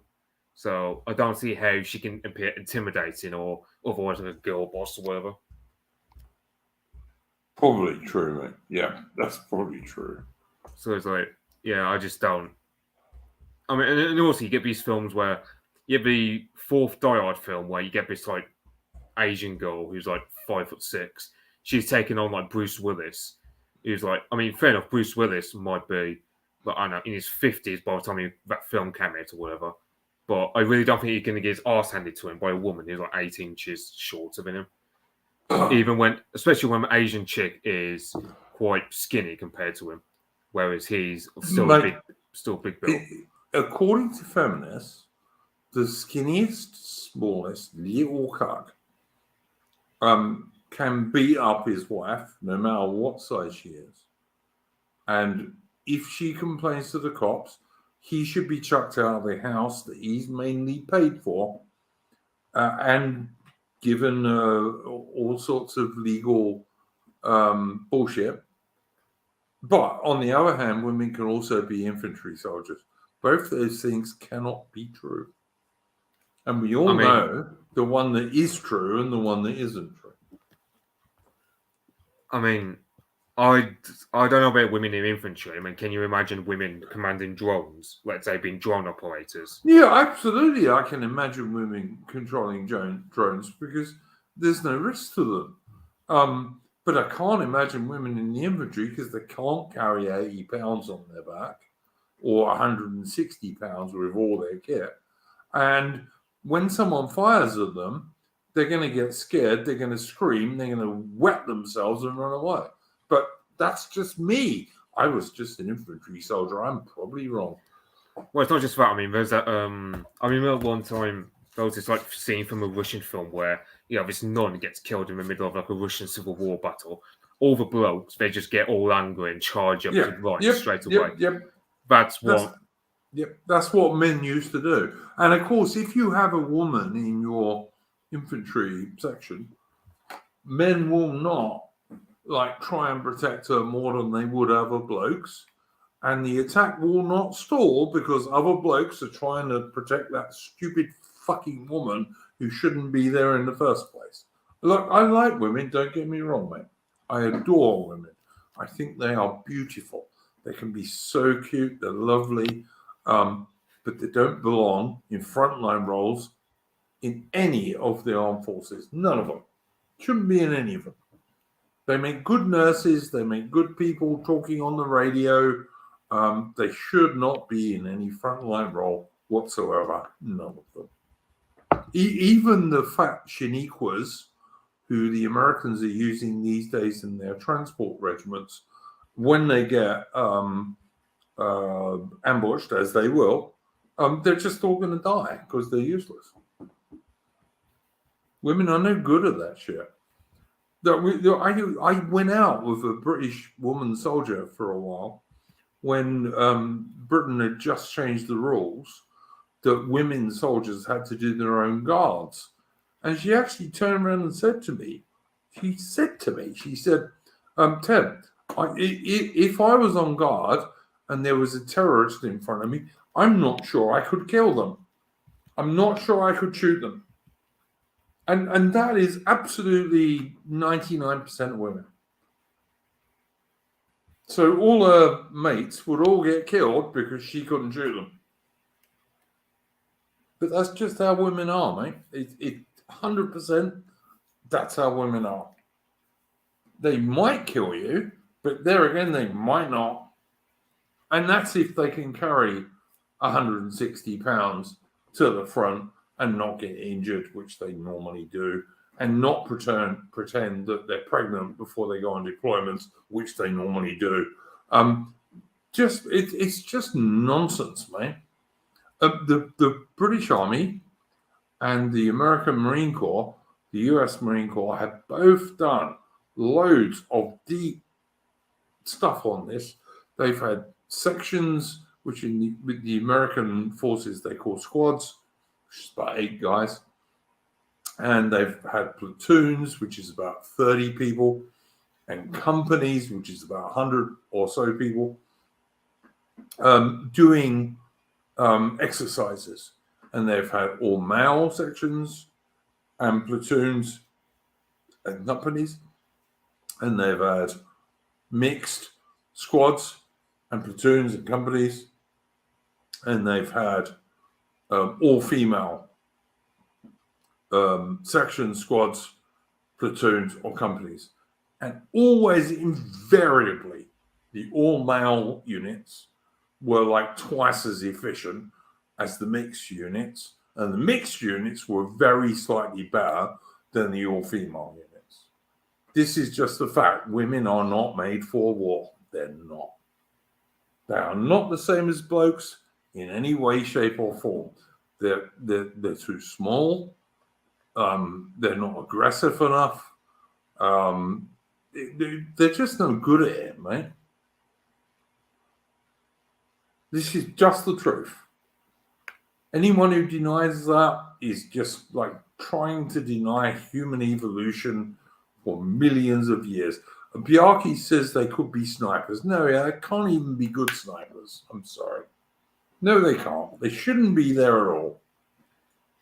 I mean, sniping is one of those things where you have, like, let's say to get a target, you probably have to like navigate for like or like wait around for 3 days. I mean, a bloke can be patient enough, but like you've got to be like a damn fine caliber. I don't think women can aspire to that sense of caliber to become a sniper. I'm not even a big fan of snipers. All right, being an average infantry soldier, I'm not a great fan of snipers, and you will find many ordinary infantry soldiers are not. But and unless they're doing Overwatch for you or something like that. But God, who likes snipers? I wouldn't want a woman doing that for me. I'd want a bloke doing Overwatch for me, not a woman. Like I mean, snipers, I imagine, must be very annoying to deal with when they're on the other side. So, yeah, but like if like the way you use them in the modern world is like you'll have a sniper doing Overwatch for you, like with a scope and all the rest of it, and he can probably see like a mile ahead of you, and something going on, he can kill that person. But I'd sooner have a bloke doing that for me than a woman, because women's attention spans are not that long. They're just not. Women and men are not the same. Anyone who tells you that women and men's brains are the same is a liar. They are not the same. Like, I always, like if I want a blowjob, I want a woman. Sniper, bloke.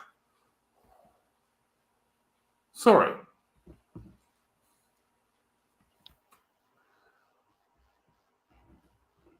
Wiggles is saying there was a Sapphire Mars sniper who was a nonce. Could believe that, but yeah. But I mean, look at provisional IRA these days. They want Brits out, Somalians in. That's absolutely what Pyra and their political wing want. All they go on about all the bloody time. Right, there was one more subject I wanted to talk about. Traditional British men. If you're a traditional British man, stop supporting British football teams. So long as they kneel to Black Lives Matter like cucks. Every time you see your soccer team, I don't care if you support Arsenal or Tottenham or Manchester United or Liverpool or West Ham or Millwall or whatever team it might be. Every single time you see your football team kneeling to Black Lives Matter like total cucks, you should say, I am not supporting that team. I'm sorry, but honestly, if you continue supporting football teams who kneel to Black Lives Matter like cucks, and that is exactly what they are, they're cucks. If you continue supporting those football teams as a traditional British male, you are a cuck yourself. You are 1 degree from saying, please let some black guy come and screw my woman of some description. That's all you are doing. I mean, it's one thing for us to say that, but then let's say average Joe Normie who attends football matches on a regular basis, what can we write offer him that replaces that for football for him? Well, maybe stopping mass immigration. Maybe stopping mass immigration, Mitch. Okay, and what sense of community will we get from that? Mate. My idea is, first of all, you stop mass immigration, then you start kicking them out. To be honest, but no, I was going to say, like, the thing is, the right really can't offer them anything well for the time being. So it's we're not exactly in a position. But if they don't stop this, they're not going to get anything, are they? Except eventually they're going to be not allowed to stop their woman being screwed by some black guy. Can they not see this? This is where it's going. This is where this shit is going. If you continue to support English and British football teams who kneel like cucks to Black Lives Matter, what you're saying is, I will not protect my women and children. That's what you're doing. Like, yeah, I mean, I can understand the contempt that a lot of us have for football fans, because I mean, I can find it really tempting to get into that. But then it's also the thing is, a lot of them would have protested against Rotherham, but those types have been filtered out by this point. The ones that Mitch, I'm sorry. I do see what your objection is, but I just think you're wrong, mate. all of us on the right have got to really say loudly and clearly, if you support sports teams that kneel to Black Lives Matter, you are a cuck. I'm not even opposed to the message. My main objection is we haven't got anything to offer them, so that's why they'll just reject us. Say, right, Well, like we have to. But Mitch, what we have to offer them is stopping mass third-world immigration and then reversing it, isn't it? Okay, but what then they'll retort by saying, okay, well, what practical steps have you got towards that? Because it's all about giving you a goal, but you haven't. But like, let's say, for example, you say, like, for example, what party would you recommend? I mean, for example, let's say you told. Yeah, all right. Carry on, mate. Carry on. Let's say you were to endorse a heritage party, you organise community get-togethers through the basis of a party. So, for example, you organise boxing clubs, you created like your own football clubs, all the rest of it. Then yes, you could just go full on total war. I'm a football fan, shit liberty that goes on. But at the moment, the right doesn't really offer that at the present time. So there's no point with us bollocking the football fans till we've got something to offer them. All right, look, I don't agree with that, Mitch. I honestly, if you're a traditional British dude who is proud of your ancestors, you can't support football teams who kneel to Black Lives Matter. You just can't. I'm sorry. I don't understand it. You can. But yeah, all right. You want us to offer you something different? I would say ending mass third-world immigration and eventually reversing it. That's what I would say, because that's my aim. Okay, but you haven't. You would say what parties to vote for, you said. All right, what parties to vote for? I would say at the next general election, vote for any of the smaller, right of centre populist parties who are not the so-called, in inverted commas, conservatives, certainly not the Labour Party, certainly not the Lib Dems, and obviously not the Watermelon Greens. But almost anyone else. Vote for almost anyone else. Mm-hmm. Okay, and you got a double-digit amount of right-wing parties, so you're going to have all these football fans who are going to be converted to nationalism, just all split down 10 ways at least.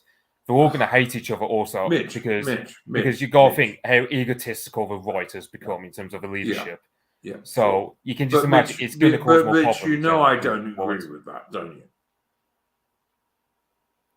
You know I don't agree with you. You know I have said for years now that the smaller right of centre populist parties need to have, at the very least, an electoral pact. I have said that for years now, have I not? Sure, but what are the chances of that happening in the immediate? Well, if there's no chance of it happening, carry on being a cuck, kneel to Black Lives Matter, and invite some black guy around to screw you up. That's the opposite of what you're saying.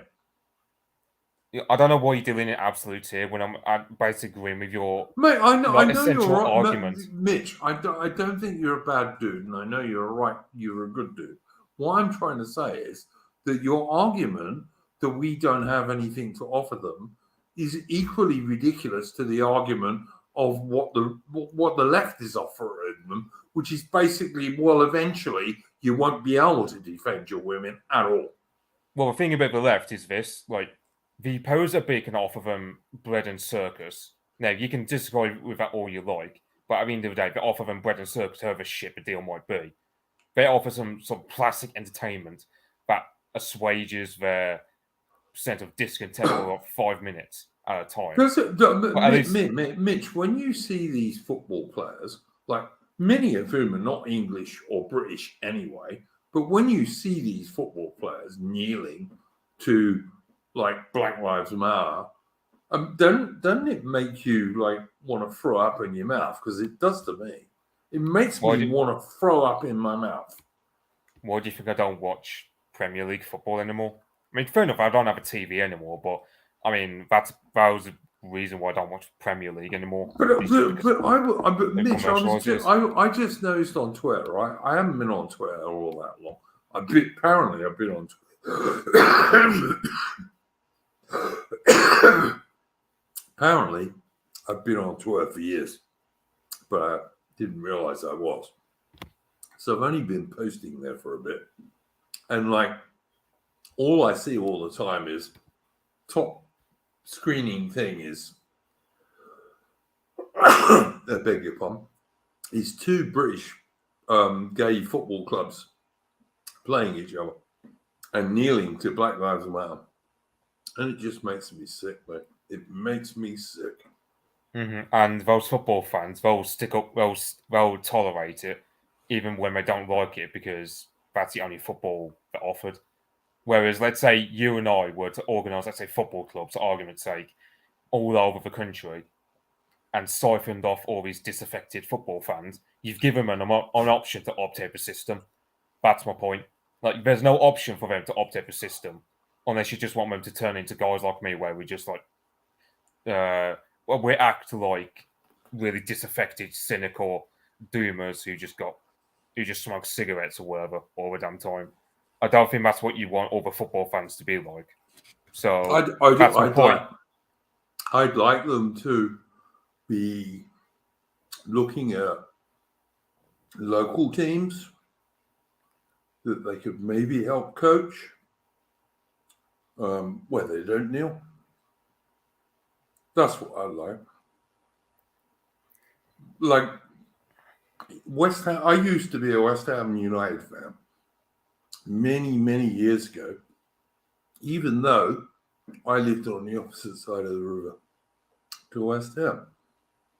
And part of the reason for that was that the 1966 England World Cup team that actually won the World Cup included three great West Ham players, including the captain. And the only dude ever to score 3 goals in a World Cup final, Jeff Hurst. Just to prove that I do know a little bit about football, even though I'm not a great big fan. But yeah, I'd like them to help coach local teams that don't kneel. No good British dude should kneel to anyone except God and his king. That's the only people British dudes should kneel to. If you kneel to anyone else, you're being a bloody coward. Right, the thing is, Duke, like most Brits don't think like us. It's our job to make them think like us. Now, well, yeah, like, if you were to that's why I'm saying this. But yeah, absolutely. Yeah, that's the thing about it is, like, as I keep saying, we haven't got much to offer them at all, aside from live streams, Telegram chats, and Discord servers at the present time. Yeah. There's more live stuff. There is more in real life stuff gradually coming online, to be fair. Like, you know, basket weaving and what have you. So there is more stuff coming online. But yeah, I don't disagree with you, mate. I don't. But what I would say is, like, my granddad, or my dad, or my great granddad, and I'm pretty sure your ancestors too, if they watched an English soccer team that they were supporting kneeling to black dudes, they would have spewed up and just like lost their temper. Well, it's like a tribalism. Just lost their temper. Well, it's like a tribalism where, like, because for example, I used to support Wolves, and they have a massive rivalry with West Brom. Yeah. But the thing is, my granddad, who supported Wolves, he could go over to a West Brom match and didn't feel any animosity towards him, nor he to them. Yeah, because nowadays it's two rival teams. Yeah. Yeah, but like back in like 100 years ago, like, you could have a guy like my granddad go to a football match of the opposite team that he's meant to be rivaled against, and he feels no animosity towards them, nor them to him. Yeah. And those generally that's just what happened. I mean, for example, Iconoclast once said about his granddad was a Sunderland fan who would go see Newcastle games or something. I can't remember. Or was it Morgoth? I can't remember. Yeah, Mackems and Geordies, absolutely. Yeah, totally agree.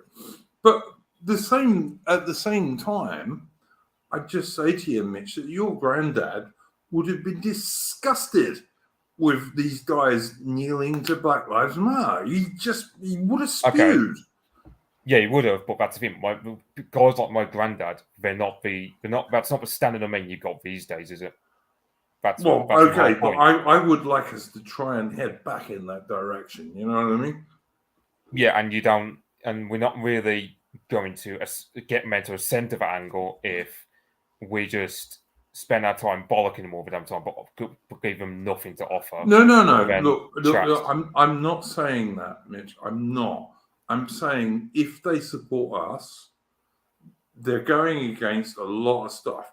They're going against the LGBTQ agenda. They're going against Rotherham and all these poor little schoolgirls who were targeted by Pakistani rape gangs. They're going against mass third-world immigration. That's what I'm trying to say to them. The thing is, if you're in these circles, you're not going to celebrate the England football match kneeling to begin with. Like, you're not going to be inclined to watch it anyway. Absolutely right, mate. Absolutely. How many people I don't know. How many people in chat do you reckon watch a football match these days?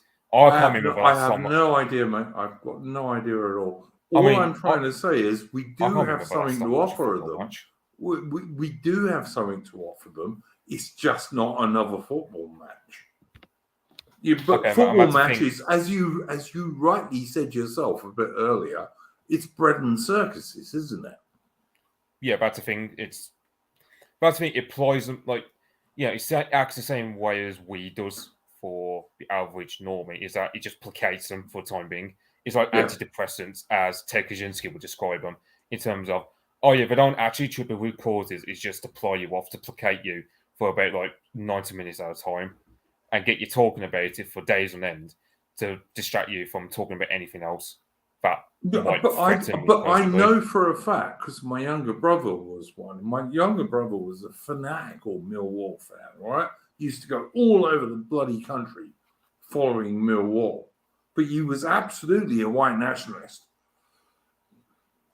Again, Millwall types, though, they're quite different to, say, football fans of where I'm from. So, but he was a British nationalist. Absolutely was. All right. And I would just say, look, guys, if you are a soccer fan, a British football fan, and you're a British nationalist, like my brother was, who was a Millwall fan, really, boys, you gotta stop supporting these poxy, gay football teams who are kneeling to Black Lives Matter before every game. You're not trad if you do that. You are not trad if you do that. Well, the thing is, aside from, let's say, Royal Oak and somewhat myself, there's not really anyone in these circles who would support the England team, despite them kneeling. I try to enjoy it as best I can. It really is hard, though, I will admit. I try to enjoy it as best I can because, at the end of the day, I know families near me who they only really get together when England plays a football match. Really sad to know, but it is what it is. Mate, I used to adore Ashes cricket between England and Australia. I used to adore Test cricket generally. Same with rugby union. I have to say I was never the biggest football fan. All right. Like I said, I used to be a West Ham supporter, but many, many, many moons ago. But I used to adore rugby union, especially when England was the only Northern Hemisphere team to win the Rugby Union World Cup against Australia, by the way. I lost my voice at that game because I was barracking so much. And cricket, and especially Ashes cricket, used to be the thing I lived for. But it's all bread and circuses. It's all sports ball. It's all designed to distract you from the destruction of your nations. And I just think that British soccer these days, British football these days, is the number one example of that. And the reason they're kneeling this year as well as last year before every single game to Black Lives Matter is to turn you into cucks. If you don't want to be a cuck, if you want to protect your wife, your girlfriend, your family, and your daughters, stop supporting these globalist scum, which is what they are. These football teams are globalist scum. Okay, and you might get a football fan who might agree with you, but he'll say, well, what have you got to offer me? That'll be his argument. That's Right. what I've been arguing. All I would say, all right, start a local boxing team, start a local soccer team, support your local white Anglo-Celtic kids. That's what I would say I've got to offer you. That's what I would say. Okay, and let's say they don't turn into nationalists like you want them to. Or I don't let's want say him we to just turn into a nationalist. I just want him to not be a cuck. You don't have to be a nationalist. Just don't be a cuck. I thought the whole point of us opposing the football shit was because we wanted to smash it all and practically just turn the whole thing sideways, so that instead of these football fans becoming total wet wipes, they just turn into more I don't want to say English brown shirts, but you get the point. Like No, it's basically look, mate, I'm not an English brown shirt. Honestly, I don't like Adolf Hitler. I'm not a big fan. But you get my point. Like the whole thing is. Yeah, no, I do get your point, but it's not what I'm trying to say. I'm trying to say become an Anglo-Celtic nationalist, which is not to be a brown shirt. It's not to support Adolf Hitler. I mean, listen, Mitch, you know this better than anybody because you kind of support Russia and Ukraine. I kind of support Russia and Ukraine, not because I'm a Russian, just because I don't want the Western globalist bullshit cuck guys to win. They're the guys supporting Ukraine. You know this. I have no idea what's disagreeing with you there. I mean, that's news. Look, you're not disagreeing with me. This is the point I'm trying to make. You're not. But the thing is, my point is, on the whole English brown shirt argument, I just tried to say was, look, let's say these football fans, we've turned them all into nationalists, and they turn into, I don't want to appear fed post when I say muscle on the ground, so that, for example, the next time the Pakis come to rape English girls or whatever, they just come across a lot of football fans who just stop them. That would be terrible, Mitch, in inverted commas. But yeah, all right. Yeah, but you get my point, Well, that's my ideal reality for all these football fans. But unfortunately, and this is a problem, is for one, they're the kind of people they're not really ones known for initiative. They're not really ones to display initiative. They're the kind of guys who, yeah, sure, they'd volunteer to go fight on the front lines, but it's a sort of state-sanctioned form of bravery. It's not bravery that, you can imagine, let's say, someone like Thomas More to display. Or I don't know, Mitch. I reckon most of our grandfathers and great grandfathers kind of did display that sort of bravery quite often, actually.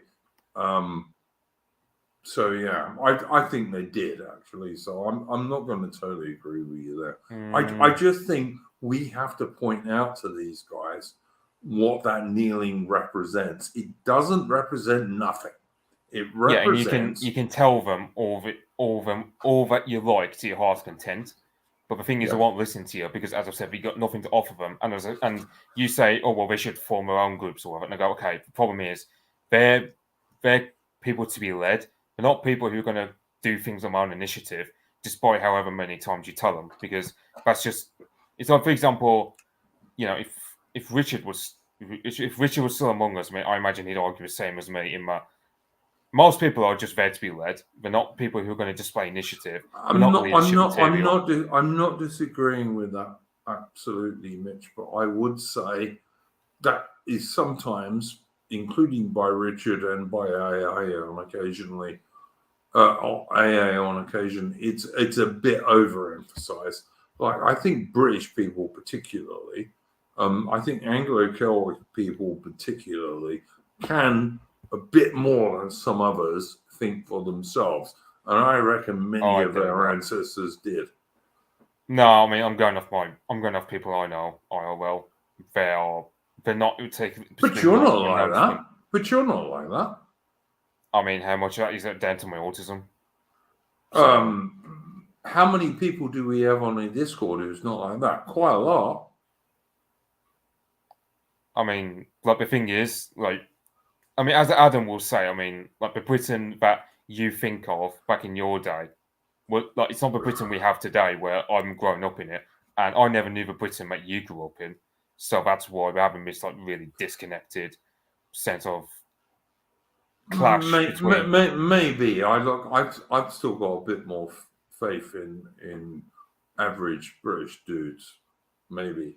I mean, it might be misplaced, but I don't think it is. British dudes think a bit more than some other people did. Britain's always been a bit more of an individualist country in that respect. I mean, the Britain of today is not individualist. I mean, we're all basically just like a hive mind at this point where we just follow the orders of the globalist. But you're not. But I'm an exception to the norm. Like I'm not. AI's not. No, I'm saying like the guys who listen to this stream, we're exceptions to the norm, but we're not the norm. That's the whole point. The fact that we are not the norm is a problem. Fair enough. That's my point. I get that. But the guys who listen to this stream, including me and you, we talk to ordinary dudes, right? And we can help to make it clear to ordinary dudes that accepting people kneeling like cucks before every football match is a bad deal, and we should not support that. I'm not saying we can change it overnight, or maybe we can't change it at all, but we can alter more people's brains, is all I'm trying to say, Mitch. Okay, my whole argument here is, look, I mean, you'll get people, I mean, I know people who will say, oh, I don't like his kneeling, but, well, it's my national football team, isn't it? Oh, it's not my football team. Well, I got nothing. Because, I mean, for example, they go to a football game, they've got nothing to do on a Saturday. Perhaps might spend some time with a girlfriend, but Do you know what I say when someone says that to me? I'll turn around and say, how many of those dudes are actually English? If it's like a team, you know, keep in mind, Arsenal, Liverpool, Manchester United, whatever. I'll say, how many of those dudes are English, mate? Well, keep in mind these guys are normies, so they're going to think that Raheem Sterling is as English as you or I. So there's no point asking that question to them. Well, that's what I say, and I find more people than you think say, yeah, maybe only 6. But even if it's the English team, I turn around and say, don't look very Anglo-Celtic to me, you know? Like, that's the problem, though, is people don't think like we do. So they're not going to concern themselves with how. But if we don't point that out to people, less and less people will see it. That's what I'm trying to say, Mitch. It's like, I see what he's saying, right? And 20 years ago, I might have even fallen into that, but not for a long time now. Okay, I think that's a problem, though, isn't it? It's most people do not think like us. Our views are the exception to a norm. Like our views absolutely. Mainstream. That's why we. That's why these football fans are the way they are. Is because the media they consume, the products they consume on a daily basis, everything like they do is pretty much just monitored by the same globalist clique that we all hate. But the thing is, these football fans that you and I will have a disdain for, at the end of the day, they'll just tolerate it. You know, it's like the average Soviet citizen will just take all the indignities the regime has to offer because there's no other alternative. That's just all right. Just a problem. Yeah. I see what you're saying, mate. Adam says, in all due respect, when did you last speak to a normie in Britain in real life? I speak to normie Brits in Britain quite frequently, mate. I do, because I know quite a lot of them. but they're not as normie as your normie Brits. Your normie Brits, what you're talking about here, Adam, are like really just basically not British at all anymore. Maybe they're the people Mitch is talking about. I don't know. In real life, not on the internet, doesn't count. Why doesn't it, Adam? Why doesn't it count if I speak to them on the internet? I mean, like I was in England in the early 2000s for my son's passing out parade. I spoke to normie Brits then. They were not cucks because they were my mates, but maybe you guys are right. Maybe you're right. I would just say, if we're going to have any chance, we cannot just accept this. We have to turn around and say to the normies we know, this is like totally being a cuck. When these guys are kneeling, that is basically being a cuck. Military theorist wants to know if I've been to Canada. Yes, I've been to the Suffield Ranges, which used to be a British Army training ground in Canada. But yeah, look, I'm not having a go at Mitch. I'm not having a go at people in the chat. All I'm trying to say is we have to try and turn these people around. We have to try and say, look, you know what these guys are doing before every game is kneeling to blacks, basically. That's what they're doing before every single game, all of the teams. So if you're if you are a trad British guy and you support that, you are a cuck. Right, now, I don't think many average football fans want to be cucks. Right, you say if you're a trad British guy, well, that's a problem. Most British people are not.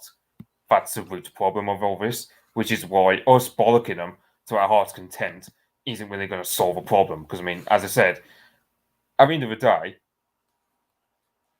what do we have to offer them that can help to siphon them away from the global homo that you and I hate? But there's nothing. Like, we haven't got really much of an alternative, so we'll just take it. We'll just take it as much as I want, or take it as much as is offered to them. Because at the end of the day, the football teams, it's one last form of community they've got. Or everything else has been deracinated from them. They're not going to turn into nationalists just because, they're having to kneel to the blacks because, well, even if they do discontent about it, okay, they'll go over to Douglas Murray or they'll go to Jordan Peterson about it.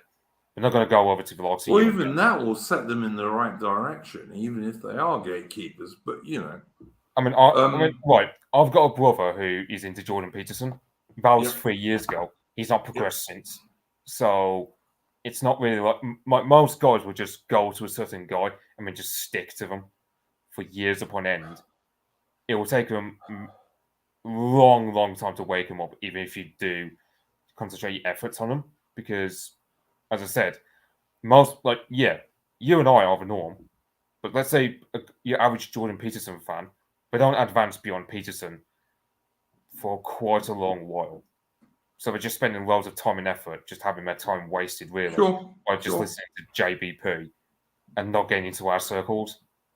So it's not even Mitch, I'm not disagreeing with you, mate. I see what you're saying. Still think we got to make the effort to try and convert these dudes. Volten den Tolten Krieg. Can you explain the advantages and disadvantages of enfilade and defilade formations? No, because I'm not an American. Is the answer to that. And if you know anything about the British Army, that's actually taking the piss out of you, mate. But there we go. But yeah, all this South African army for that matter. But yeah, I look, Mitch, I'm not disagreeing with you, mate. I think you and I are much of the same mind, but I think we've got to try and convert these dudes. I really do. But, how you do it is probably personal. But I just think this is a useful way of saying to very, very, very normies, you know what these dudes are doing when kneeling, don't you? And I see people in the chat saying, can't be done, bedtime, blah, blah, blah. I just don't agree with you. I think you have to make the effort. I'm not saying don't make the effort. I'm just saying your solution to it is flawed. That's my whole point. Is look, probably is. Look, my solution is almost certainly flawed. But it's better than not doing anything, is what I would say. Okay, I'd say again, and I'll just say sticking with Jordan Peterson, I'd argue it's just as bad as being in the left, really, because you just lag. It's just you just stuck. I wouldn't say I wouldn't say he's as bad as being on the left, but yeah, he's a gatekeeper, sure.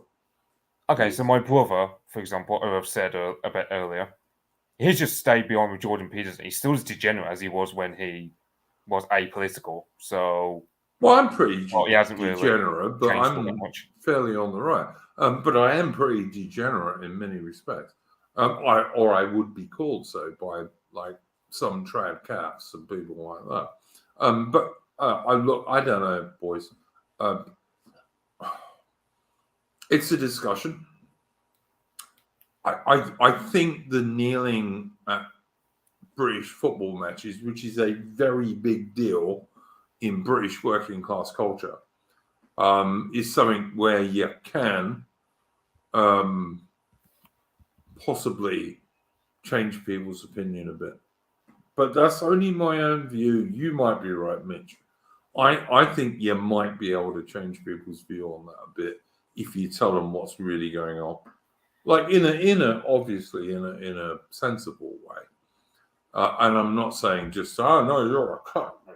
I'm not suggesting that for 1 minute. I'm suggesting that you might turn around and say, those players are cucks. Do you really want to support them? Well, they will, for the simple fact that we've got nothing to offer them. But they just will, because, as I said, we've got nothing to offer them. And what is the solution, really, given that we've got nothing to offer them? Okay, they just become embittered cynics like me, where they just smoke cigarettes every day and just don't really attend any cultural event because they're just so embittered with how global homo has infected everything that they can't even enjoy anything. Do you really want that to just... I think you're too unkind to yourself. I really do. I think you're way too unkind to yourself. I think you're much better than you claim you are, to be honest. You know, like if I think you should go to a British event, mate. I really do. Meet other people like yourself, and then do some real life stuff like that. That's what I think. But I mean, it's just me, and I'm someone who wants an Australian event, by the way. So you know, which I will go to and speak at if I'm allowed to. But yeah, I don't know, mate. So, as I keep saying, my boys, just look. You can argue till you're blue in the face about how cooked kneeling is, but that's a problem. Is who do British people kneel to traditionally, Mitch? Well, most people aren't traditional, so what's the point of me asking that question? Like, well, I mean, all right, in the whole of British history up until the last, I don't know, 10, 15 years, who did British people kneel to? Well, we largely just be the Queen and God.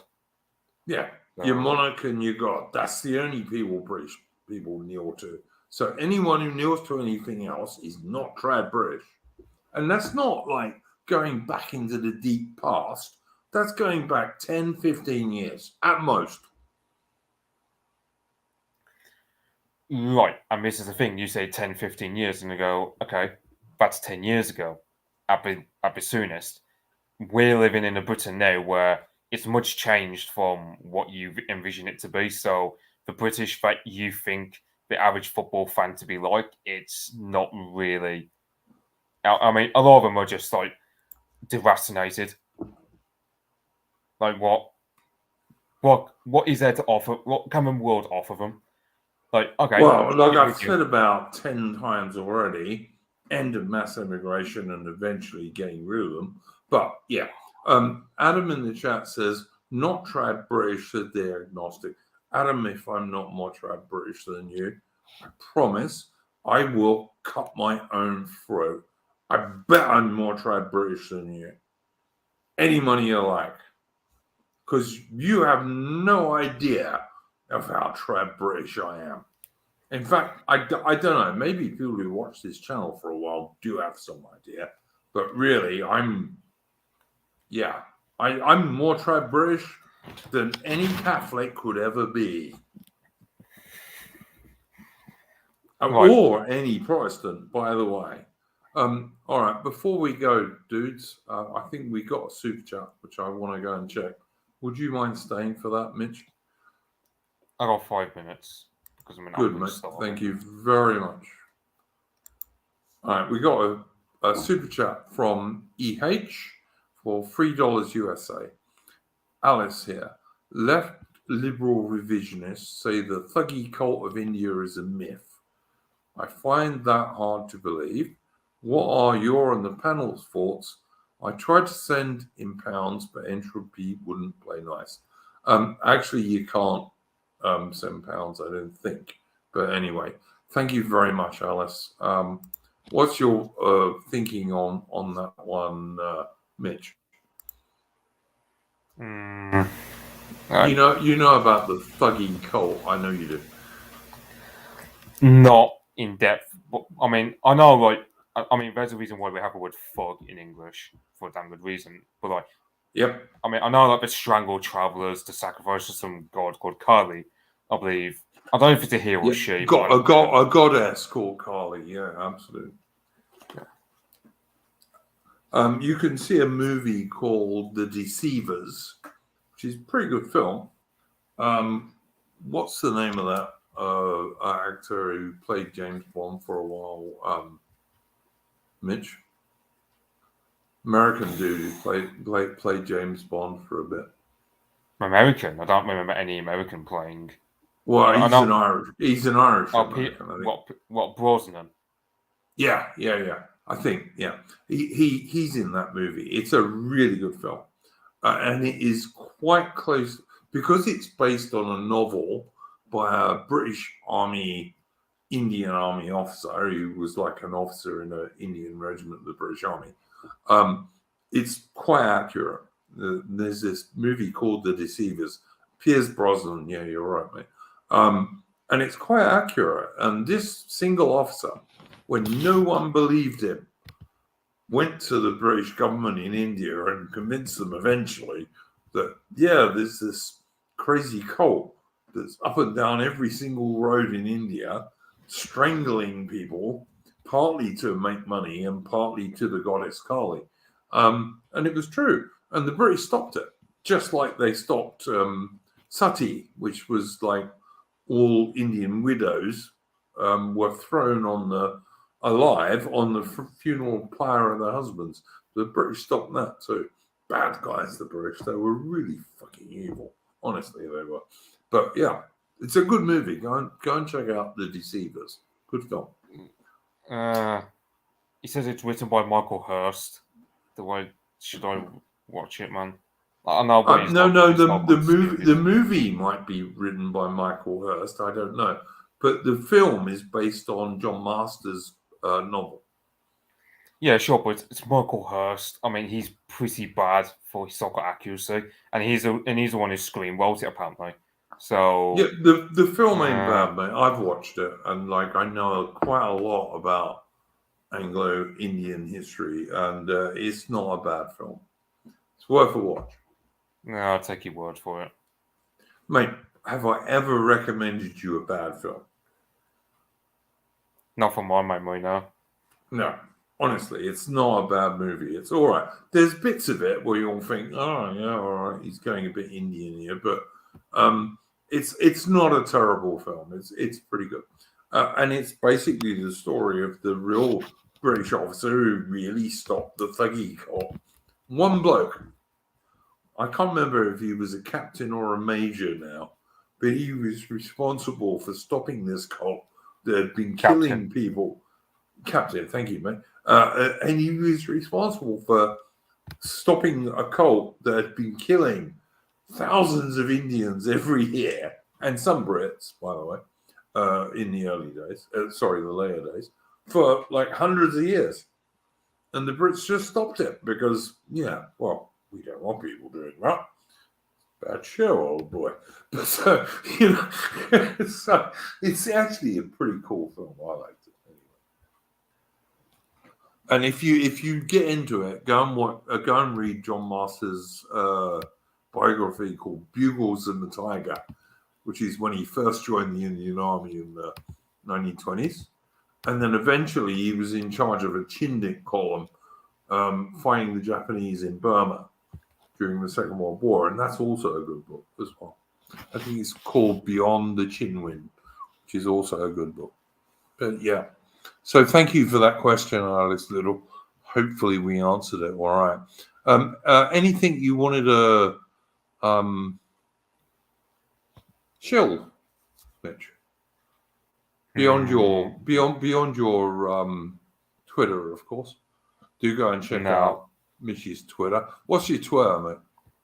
At Anglo, little like bomb-Gopnik. There you go. That's right. Mitch has a pretty good Twitter, particularly if you want to keep up with what's going on in Ukraine and so on. So there you go. Thank you for the super chat, Alice Little. We will see you next week. We might even see you a bit earlier because I do have an idea for another stream before next week. But if not, we'll see you for next week for Splendid Isolation 136. As always, I'm going to try and play us out on the stream. Let's see if this one works. You never know. If it don't, I'll cut it.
Jesus works. Please boomer tech once more.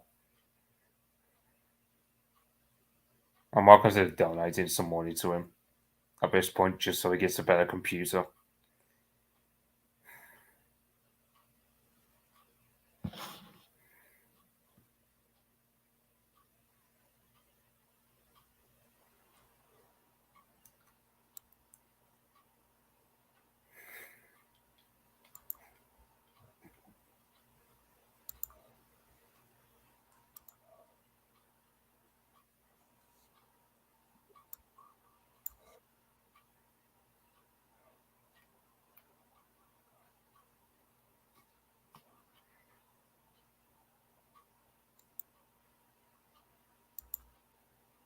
I'll try and get this right.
Jesus Christ.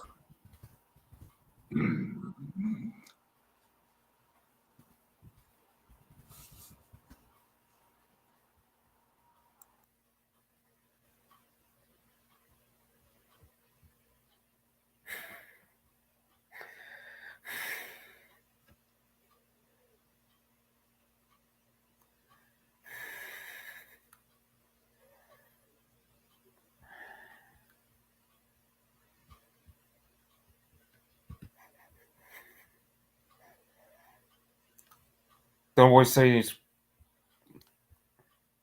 bloody buffering when there's nothing bloody there.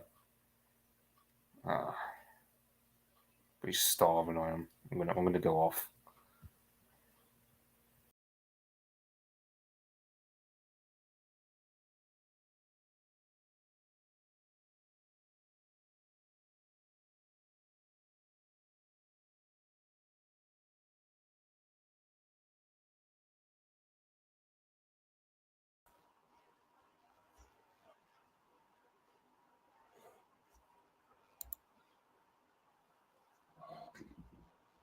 Fucking hell.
Wake, said Kirby unto wake, we shall run,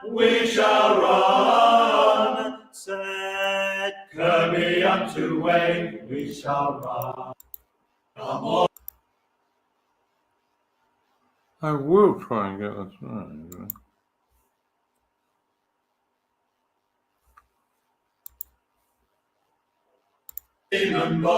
And draw near, come all you seamen bold, and draw near. 'Tis of an admiral's fame, and great Benbow was his name, and he fought all on the main. You shall hear. Brave Benbow he set sail, for to fight, Brave Benbow he set sail, for to fight. Brave Benbow he set sail, in a fine and pleasant gale, but his captains they turned tail, in a fright. Said Kirby unto Wade, we shall run, said early unto way we shall run. For I value not disgrace, nor the losing of my place, but the enemy I'll not face, nor his guns, nor his guns. The Ruby and Benbow, the Ruby and Benbow, fought the French, the Ruby and Benbow, fought the French. They fought them up and down, till the blood came trickling down, till the blood came trickling down, where they lay. Brave Benbow lost his legs, brave Benbow lost his legs, by chain shot, Brave Benbow lost his legs, by chain shot. Brave Benbow lost his legs, and down on his stone he begged, fight on, my English lads, 'tis our lot, 'tis our lot. Come surgeon, dress my wounds, come surgeon, dress my wounds, cry Benbow, come surgeon, dress my wounds, cry Benbow. Let a cradle now in haste on the quarter deck be placed, that my enemy I might face till I die, till I die.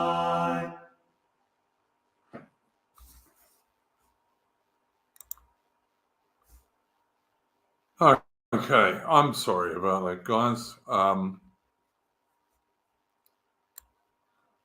It took about 3 attempts to play. I hope it played in the end. That was from Patriotic Archive, and it was about Admiral Benbow. And Admiral Benbow, like a surprising number of British admirals in the Age of Sail, actually started as an ordinary sailor. And his sailors called him Brother Tar because he started off as an ordinary sailor. And in the action that this song is about, his squadron of 3 British Royal Navy warships was going to fight a French squadron of several French warships in the Caribbean. And 2 of his captains actually ran away. Benbow stayed, fought the French and beat them, but lost one of his legs, or possibly even both of his legs, in the action. Got taken back, he sailed back to base and got both of the British captains who ran away shot for cowardice, quite rightly. So Benbow was a damn good bloke. And do go and check out Patriotic Archives channel. I am really, really bored with not being able to play stuff on this channel. This is the reason I now do super chats, by the way, dudes. The money I get in super chats is eventually going to go for a better computer. So far, I'm up to about $215. So 10 times that, and I can probably buy myself a not bad computer. 215 Australian dollars, by the way, gents, which is considerably less than American dollars. And I need, like, I don't know, $1,500 or something like that to get a decent computer. So that's the reason I do super chats, basically. But anyway, guys, hopefully you enjoyed the stream. Very long stream this evening. Yeah, I don't have either of those things I listed, although I wish I did. If you only knew how annoyed I get when I'm just trying to play a tune on the stream and it won't play. Like, it just, like, really makes me angry. But yeah. Mitch, good on you. That's 400 quid. 400 quid is about 1,200 Australian dollars, man. Something like that, anyway. And when did you buy it, also, Mitch? Anyway, thanks for joining us, people. We will be back next week. We need a way to get downloading video, playing them, load them. Mate, I don't do videos. I'm sorry, I just don't. They're just too much work. I don't have the time to do them.